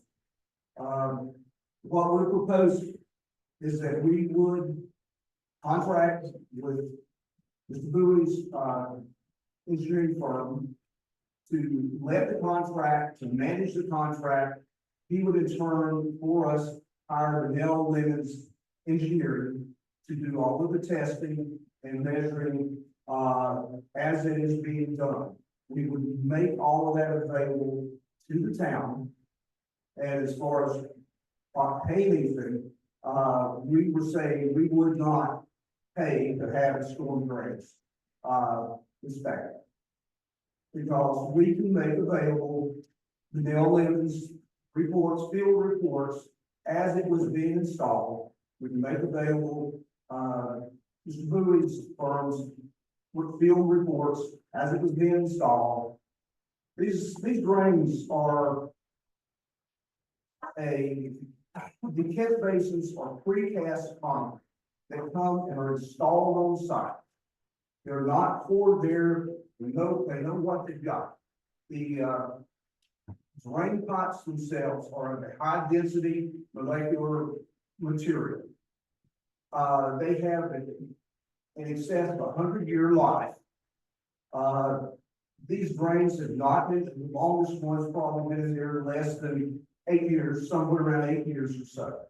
So we're not asking the town to come in and take a failing road system, regardless of what Mr. Pennell says. I take issue with that. There's other engineers who've been consulted on this, who have contradicted what he has said. So there's more than one engineer, there's more than one opinion, and we feel like we've gone the extra mile. We're not asking you to come in, and I even said this in the meeting, that we're not expecting the town to come in within 10 years or 15 years, mill up our entire road and put down new asphalt. We would be satisfied with necessary patching. We'll take care of the 1,200 feet up front. So, this is not, I don't think, an unusual request. This is, we would be a tax source for years to come. And there would be no upfront cost to the town other than the necessary, whatever it would take to add us to trash route, the differential in water rate. The taxes that we would be paying into Weaverville would be helping fix other people's streets in the meantime. We aren't looking for handout. We're looking to be a part of this community. And honestly, we're looking to this board for the vision and insight. We certainly aren't looking at staff. That's not going to come from them. It's not their job. We know that the elected officials are the people chosen by this community to make a decision on what is the direction of this community. What does this community look like in the future? We as residents of Maple Trace want to be part of a unified development that goes up Green Street Valley, because I can tell you, I know what it's going to look like without oversight in this town. It is not going to be something that we as neighbors will be proud of. It's not going to be something town of Weaverville is going to be proud of. So we are asking to become part of Weaverville, to become tax-paying citizens of Weaverville. We are not going to be a burden, as Mr. Kittle would like for you to believe. Thank you, sir. So as far as tax wise, just if I did an estimate on our tax, as far as we did not look at the value of the homestead. Now, majority of all the homes that are there have gone up 70% in the last 5 years. And I'm looking at that tax base in 5 years, we're talking about almost $700,000 as far as what we would pay now to the town the next 5 years, 1.4 million in 10 years. And the rest of our roads, okay, are nowhere near like the entry road because of all the usage back or whatever. And as far as the patches that were there, I think the county is looking at probably the part of the road where we purchased to go through the annexation. We had to get an attorney, we had to spend more money to get that to do this annexation. Yes, there's areas there, there's potholes and everything, but we just acquire that. They are not patches that we put there. And those patches are fine, I'm sorry. Thank you, sir. Any question? Mr. Penn, there were obviously some, recording done, there were obviously some failures in the near future. Is that correct? That's correct. So I can see your point when you're doing more testing, because it wasn't just interval. And you don't know what is involved in the other place where you had failure. Early on in this process, I recommended 60 cores be done, that's a little over 100 feet, 20 cores for the length of the road. They came back and wanted to do a smaller sampling deal to show the town that the roads were built to town standards. Not even teach them, town standards. So they did those cores. Each core, the 16 cores, each core had 2 measurements. So that's a total of 32 measurements that they supplied. 14 of those were below town standard. And that's where the 43% money comes. 14 out of 32.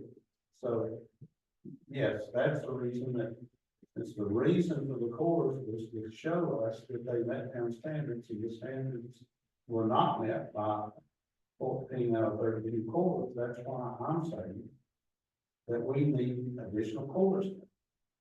Now, if you don't mind, we can talk about stormwater system. Buncombe County does not inspect roads. Buncombe County does not inspect storm drainage piping. Buncombe County inspects the storm water control division. If you've been to Main Road, as you drive up the main road and get to the first intersection, on your right is a stormwater treatment plant. And there's no color. That's what Buncombe County regulates. That's what Buncombe County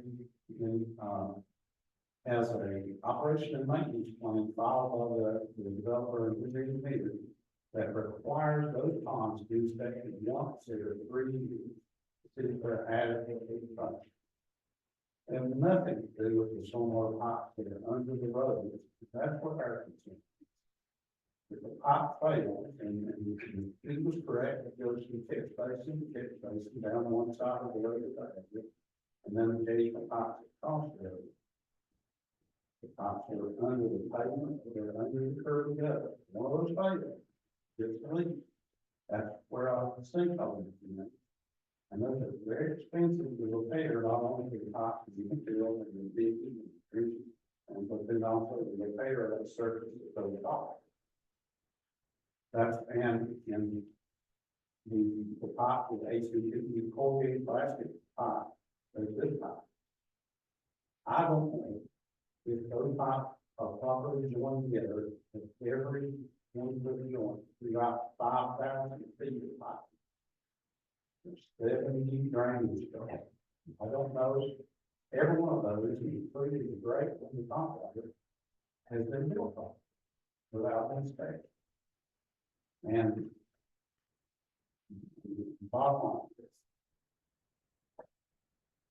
I want the town to be prepared when they take over the roads anywhere in the country. And that's why I think things like that. Thank you, Mr. Cone. And I think, you've got, considerable amount of appreciation. So let me remind council that, before anything could happen with regard to sanitation, because we have to have a public hearing. So, that would be just a requirement that have to happen before we proceed. Want to make a motion that we have a public hearing. So motion to be made, we'll have a public hearing on the sanitation issue. Are there any discussions? I would like to discuss. Yeah, we do need a date. 16. We'll work out that day. I think that that's already been slated for, something else, but the next meeting is We will next time. 22nd is the next regular meeting. Unless you want to set a special call meeting for this particular time.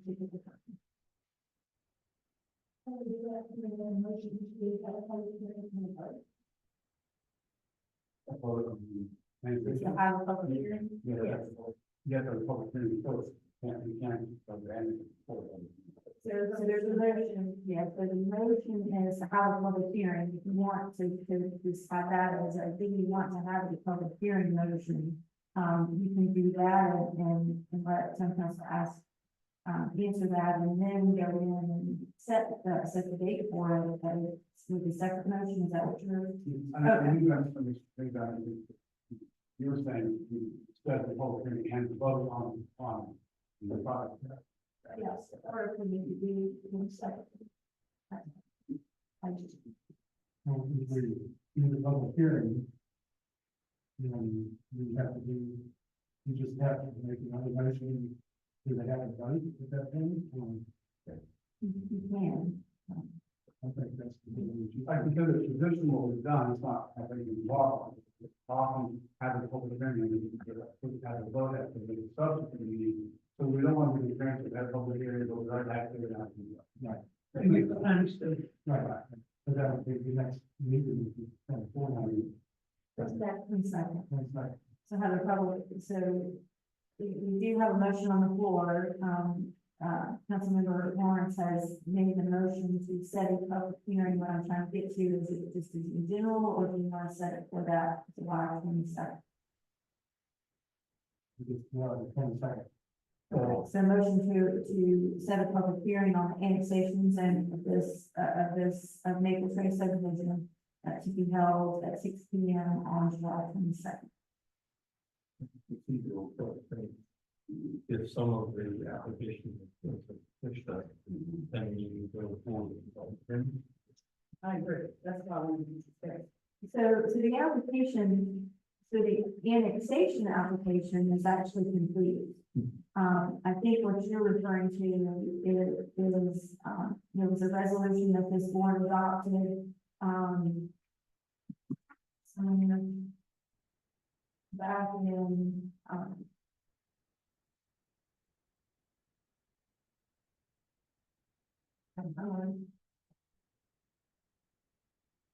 back in July, almost a year ago, 11 months ago, we did adopt a resolution that kind of moves the annexation petition forward. And it directed the clerk to investigate the sufficiency, which has been that it directed the planning board to do their work. It also directed Mr. Pennell and his staff to come up with an investigation plan. I think that's where you're headed on this. Is that did include, that resolution did include a direction for Mr. Pennell to come up with a testing plan of that stormwater system. The plan has been arrived at. Maple Trace has declined to do what was requested, but you don't, if four members of council wish to go abandon that, it certainly is going to be to the end. It seems like there's a lot of money that was paid and stormwater inspection and fraction, so. Right. Okay, any more, anyone special on this item? I would just like to say, I don't see a reason to have a public hearing. Because the point being that if our job as council is to protect the citizens who are already paying taxes in the town of Weaverville, who actually voted us in, then the reason we would have not considered this as an annexation request is because I was on planning and zoning when this development was actually built. If a developer comes in, they have a choice. They can build to the Weaverville standards, which they know are more stringent, or they can build to whatever standards they want to build. We say this is NCDOT. They know that going into it. So for us to accept roads that have not been built to the Weaverville standards, we are subsidizing the developer. For us to accept roads that your families are great, your houses are great, your roads are probably just fine. The people who are standing up are not talking behind your back or disliking you, those kind of things. It's the fact that all these numbers have been out there for people to read. Our staff recommends things to us for us to take to heart. And if our staff says we need 62 quarters, and you say, well, no, I'm gonna do this many. If you'll do this many, we thought when you were gonna walk away and come back, you could either prove to us they were built to standard, they were not. So therefore, the course that you made, that you did, which is 25% of what Mr. Pennell recommended, of those, 43% failed. If I'm doing a chart that says yes or no, the answer should be no. But we keep moving forward with this as if the answer is going to magically somehow be yes. And if we disrespect our staff in this decision, as these other people who have stood up and said, this will have repercussions for the next 20 to 30 years. We will be accepting you, know that you will pay taxes, and yes, sir, you may pay enough taxes to pay that road in the next 10, 15 years, but that's all your taxes are paid for. It won't be helping anybody else in town, because it will cost $1 million at today's dollars just to pay those roads. So, I'm sorry. There's no way this is going to ever really work out to be logical, or will it work out to be a good position for the town? That doesn't mean poor people won't vote on it, but that's what I'm going to say. Well, so the motion is to set a public hearing, for July 22nd. If you consider annexation, this is not a way of decision on annexation, it's what we decide tonight is rules that are public. Any other discussion about this motion? I just have a point of clarification. If either yes vote or a no vote, we have to have a public hearing. That's correct. On the annexation exemption, not on the public street commitment. So all of in favor of the motion to set a public hearing for July 22nd, please say aye. Aye. Any opposed, say no. No. The motion passes. Thank you very much.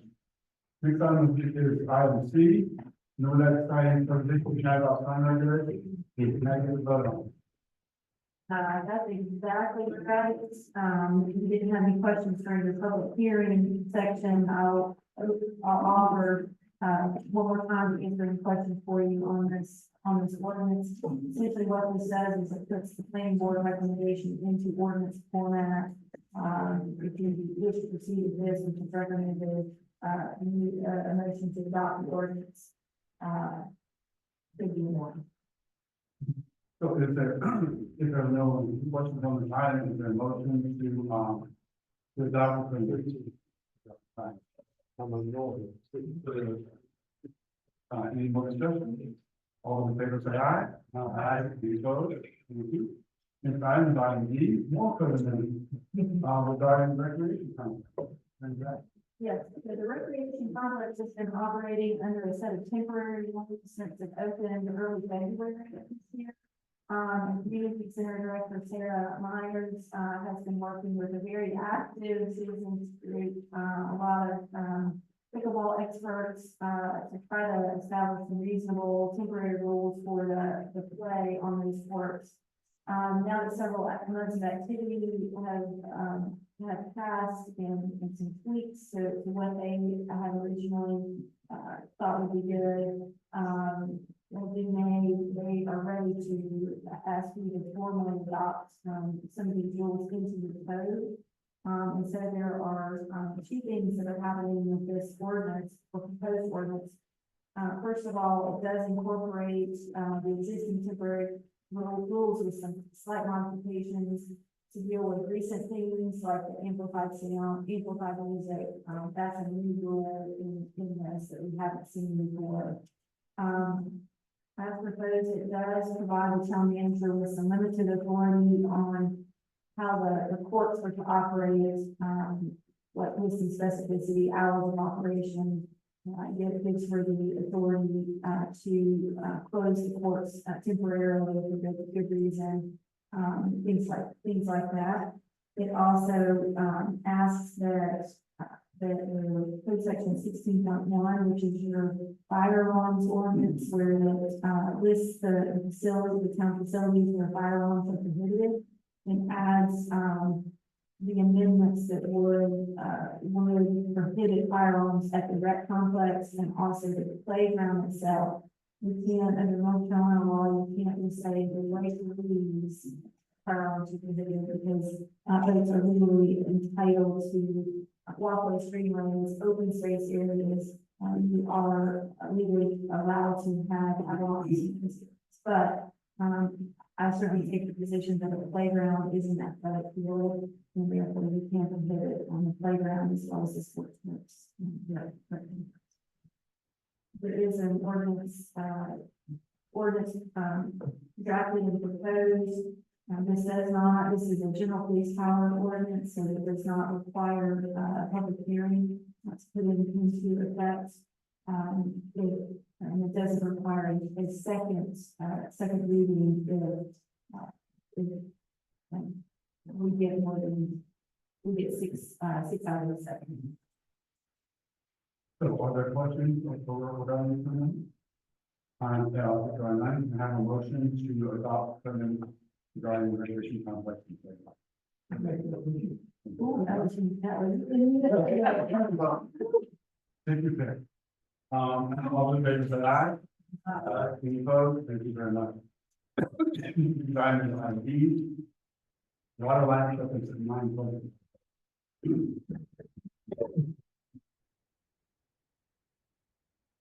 Mr. Mayor and Council, we have, before you, request of the town to accept the water line to be installed in the non-pleasant road development in 40 units over there. We've inspected that work, we've seen on the funds list, we've directed the few lines that we found. We've received easement plats, and we have reviewed those, and they could be sufficient for the town purposes. So this time, we're asking you to accept this water line extension and all of the related equipment along with it. As usual, we ask them to post a bond that lasts for 3 years. After acceptance, to cover the town expenses if we have any issues that pop up. And we're asking that water line repair guarantee be valued at $5,000. Do we have any questions or comments about the project? If not, is there a motion to grant the water line acceptance? And something to close? Motion to accept. All those in favor say aye. Aye. Any opposed? Thank you very much. Next item on F, I'll call the board. Anybody more there? Talk about non-public works and water. Be glad to do that. As usual, we'll start on page 109, the agenda package. There's a few things on each page that I want to comment. In this last few weeks of drought that we had, the time is always be very proactive to hear about the leak or fix it. We actually repaired 2 leaks last week. We're trying to know that it's during the month of May, so we're trying to be proactive about that and make sure that our water is sufficient. Under active water meters in the last 3 months, we've added 42 water to our system. So this shows that the growth is continuing and people are at a point where they've been shown and asked their meters. On page 120, line 1 is so regarding water, what is the status of the companies that they were changed to do for 10 years, but now they're going failing, and they did not resupply them. They're going to change the go on. And the reason this could be an expensive problem. And it will be. What's the way to start this shit? The best explanation I have is this. I have an iPhone 6. It does everything I need to do. It's to be mail and the phone, anything I do. I got this iPhone 6 in 2018, and I got my whole thing and they all wanted to 59 watts. So I had it. But I not had time to see it. It worked perfect. But I dropped this one in the way. I will not be able to buy another iPhone 6. Because it's time for iPhone 15. And I'm not confused or not. That's the situation we're in with our radio review. We worked for 7 years replacing our meters, and that gives us about 2 years. So the technology of our radio meters really started at least 9 years. And what we found is that technology has been replaced by stereo reading meters. which means we don't have to go out and drive around. We don't have the capability to read the water meter out of this. No, not considered. Might be able to call you on my phone. It's on the other read. So what we're faced with is, the use for 9 plus 40 pounds. That to approach all the meters that we have installed. So if, another developments come online in the coming months, other homes that are single family. We're going to be involved. And we have been working with the meter companies since, January, the meter company that we use, about this problem. And they and our garbage truck supply have been the same slew of excuses. They have been, the meter company has said, produce them, we're going to be sending you 2 in a month. And well, we got a little problem with FCC, and then the transmitter going in, we radio readings next month. And finally, 2 months ago, they said, no, I'm just saying. So that's the situation we found. So, just to understand, so you're not saying because they're not producing, right? They do not have it. The body of it is, we have but it's the register that was screwed under the top of it that has the antenna connected up to the meter. That's what they don't want to know. So, I'm just talking about the use number. So, no, I don't know what kind of damage you have. My understanding is, they're like that, they're 8% here, but they don't want to do too. So there's no legal options for it? I have not reviewed that contract, and we'll be happy to do that with Dale, but he may, yeah. The meters are warranted for 10 years. Meters always work. But the battery, it's inside the meter register that is sealed tight. There's no way for us to replace that battery. So one fails, meaning you might have to lack one thing on the pick up the meter. It gets no reading at all, and so we go back out and check. In previous time, we take a register with us. If it was not reading, we just have to do that and then we start up reading again, and then we're back in business. We package up 30 or 40 days at a time and send it back to the factory. They have told us that to convert to this new system, they're going to give us the full original purchase price. And those are for the purchase of the unit. So we need the value of what is fair and cost. Those stuff that's not used. And what would be the difference between what we have to acquire and what we have now? How much money we talking about? All of these are hundred and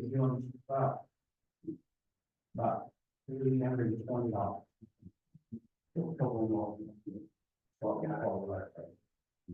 And how many times do you do that? 3,381 in the ground.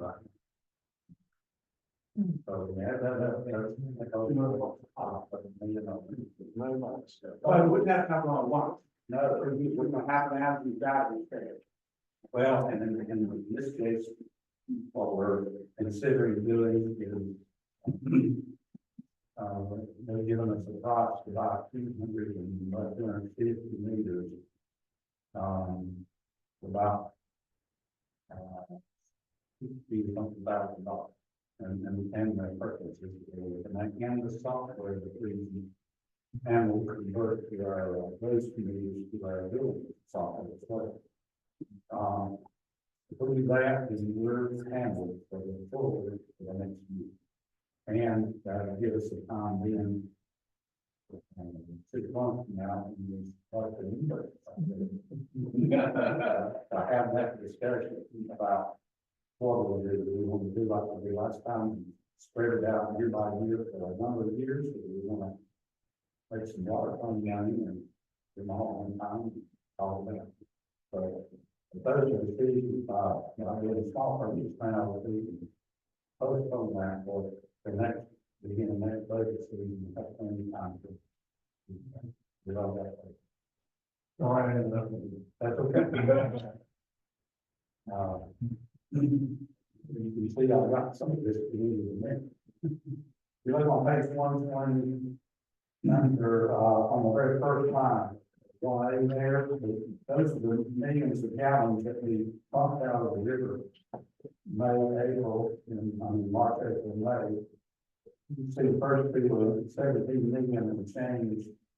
But then in May, we went up to 21 million, that just means it's springtime, here, everybody's back there, all plants, and water them, what we call ours and so forth. Well, water is, stopped from the sky, it'll be different than, in our usually.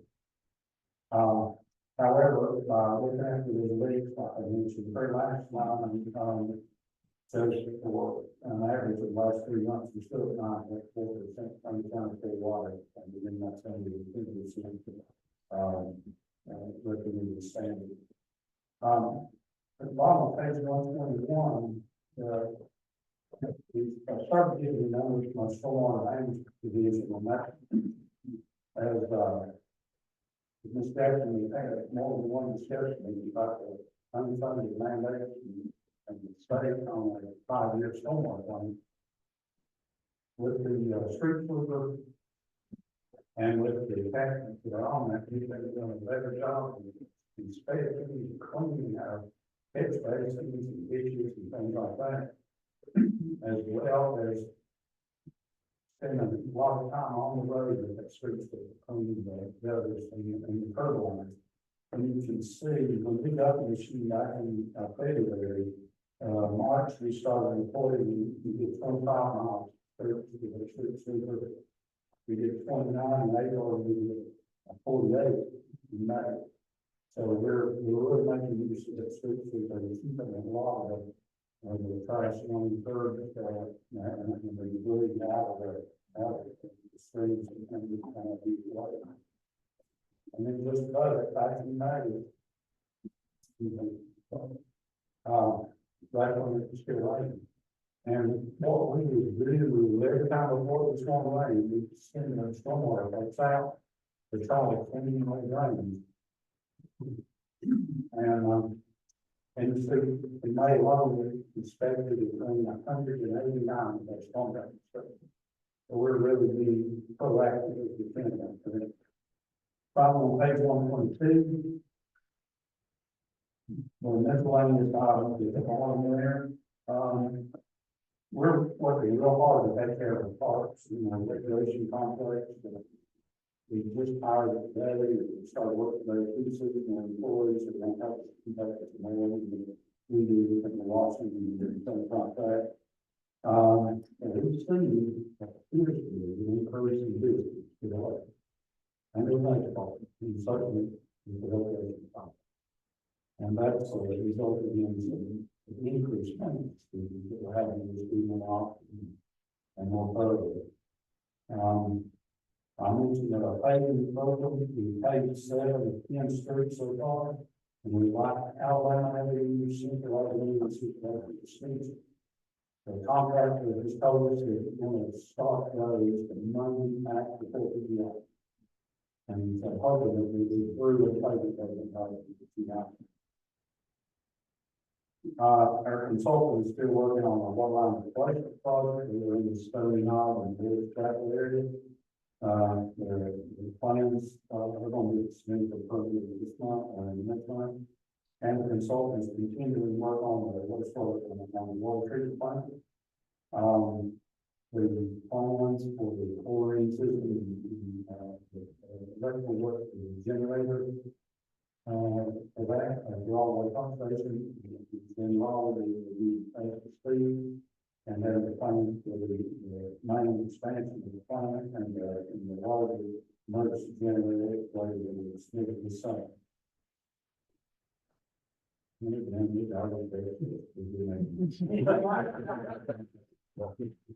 That's all I need. Are there any questions? Yeah. Kind of funny.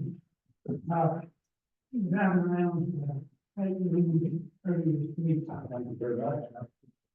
and, there was a protest. It was like 60 million geese. I said, right down in the road. They would not move. It's like they homestead. We had to take it back all the way up, go back around another street. What do we know about protests? Young Bob, you know, he's on home, he lived in it. He said, he got that. And what I found that he's already, is that you don't stop. You just slow down to where you're barely moving.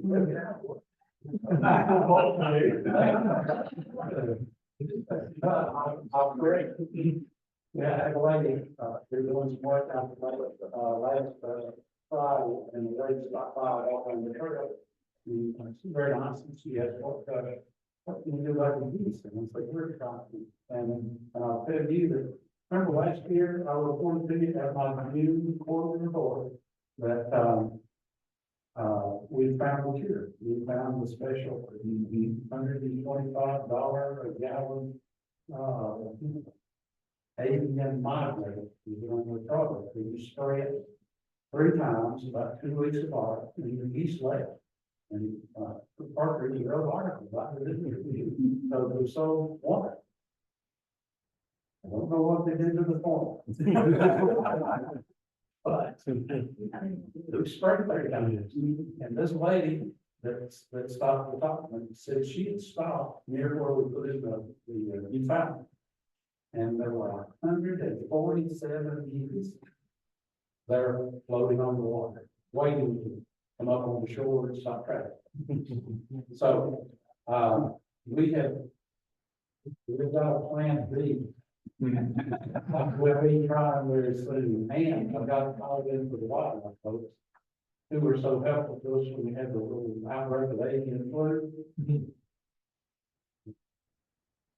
That went away. Never mind. But we're trying, we've got something else. We're also taking, people are trying to find out, maybe the lot number on the last purchase we made from them, maybe having. Either that, or the geese have built up a list. Yeah, right, so you just call the letters, and there's enough of them there to charge. Thank you. You're very welcome. And Bill, I want to reiterate, that the town hold in the highest regard, and make decisions that, my team without paying attention to your opinions, that's how. If there's anything else that will be on this evening, we are adjourned.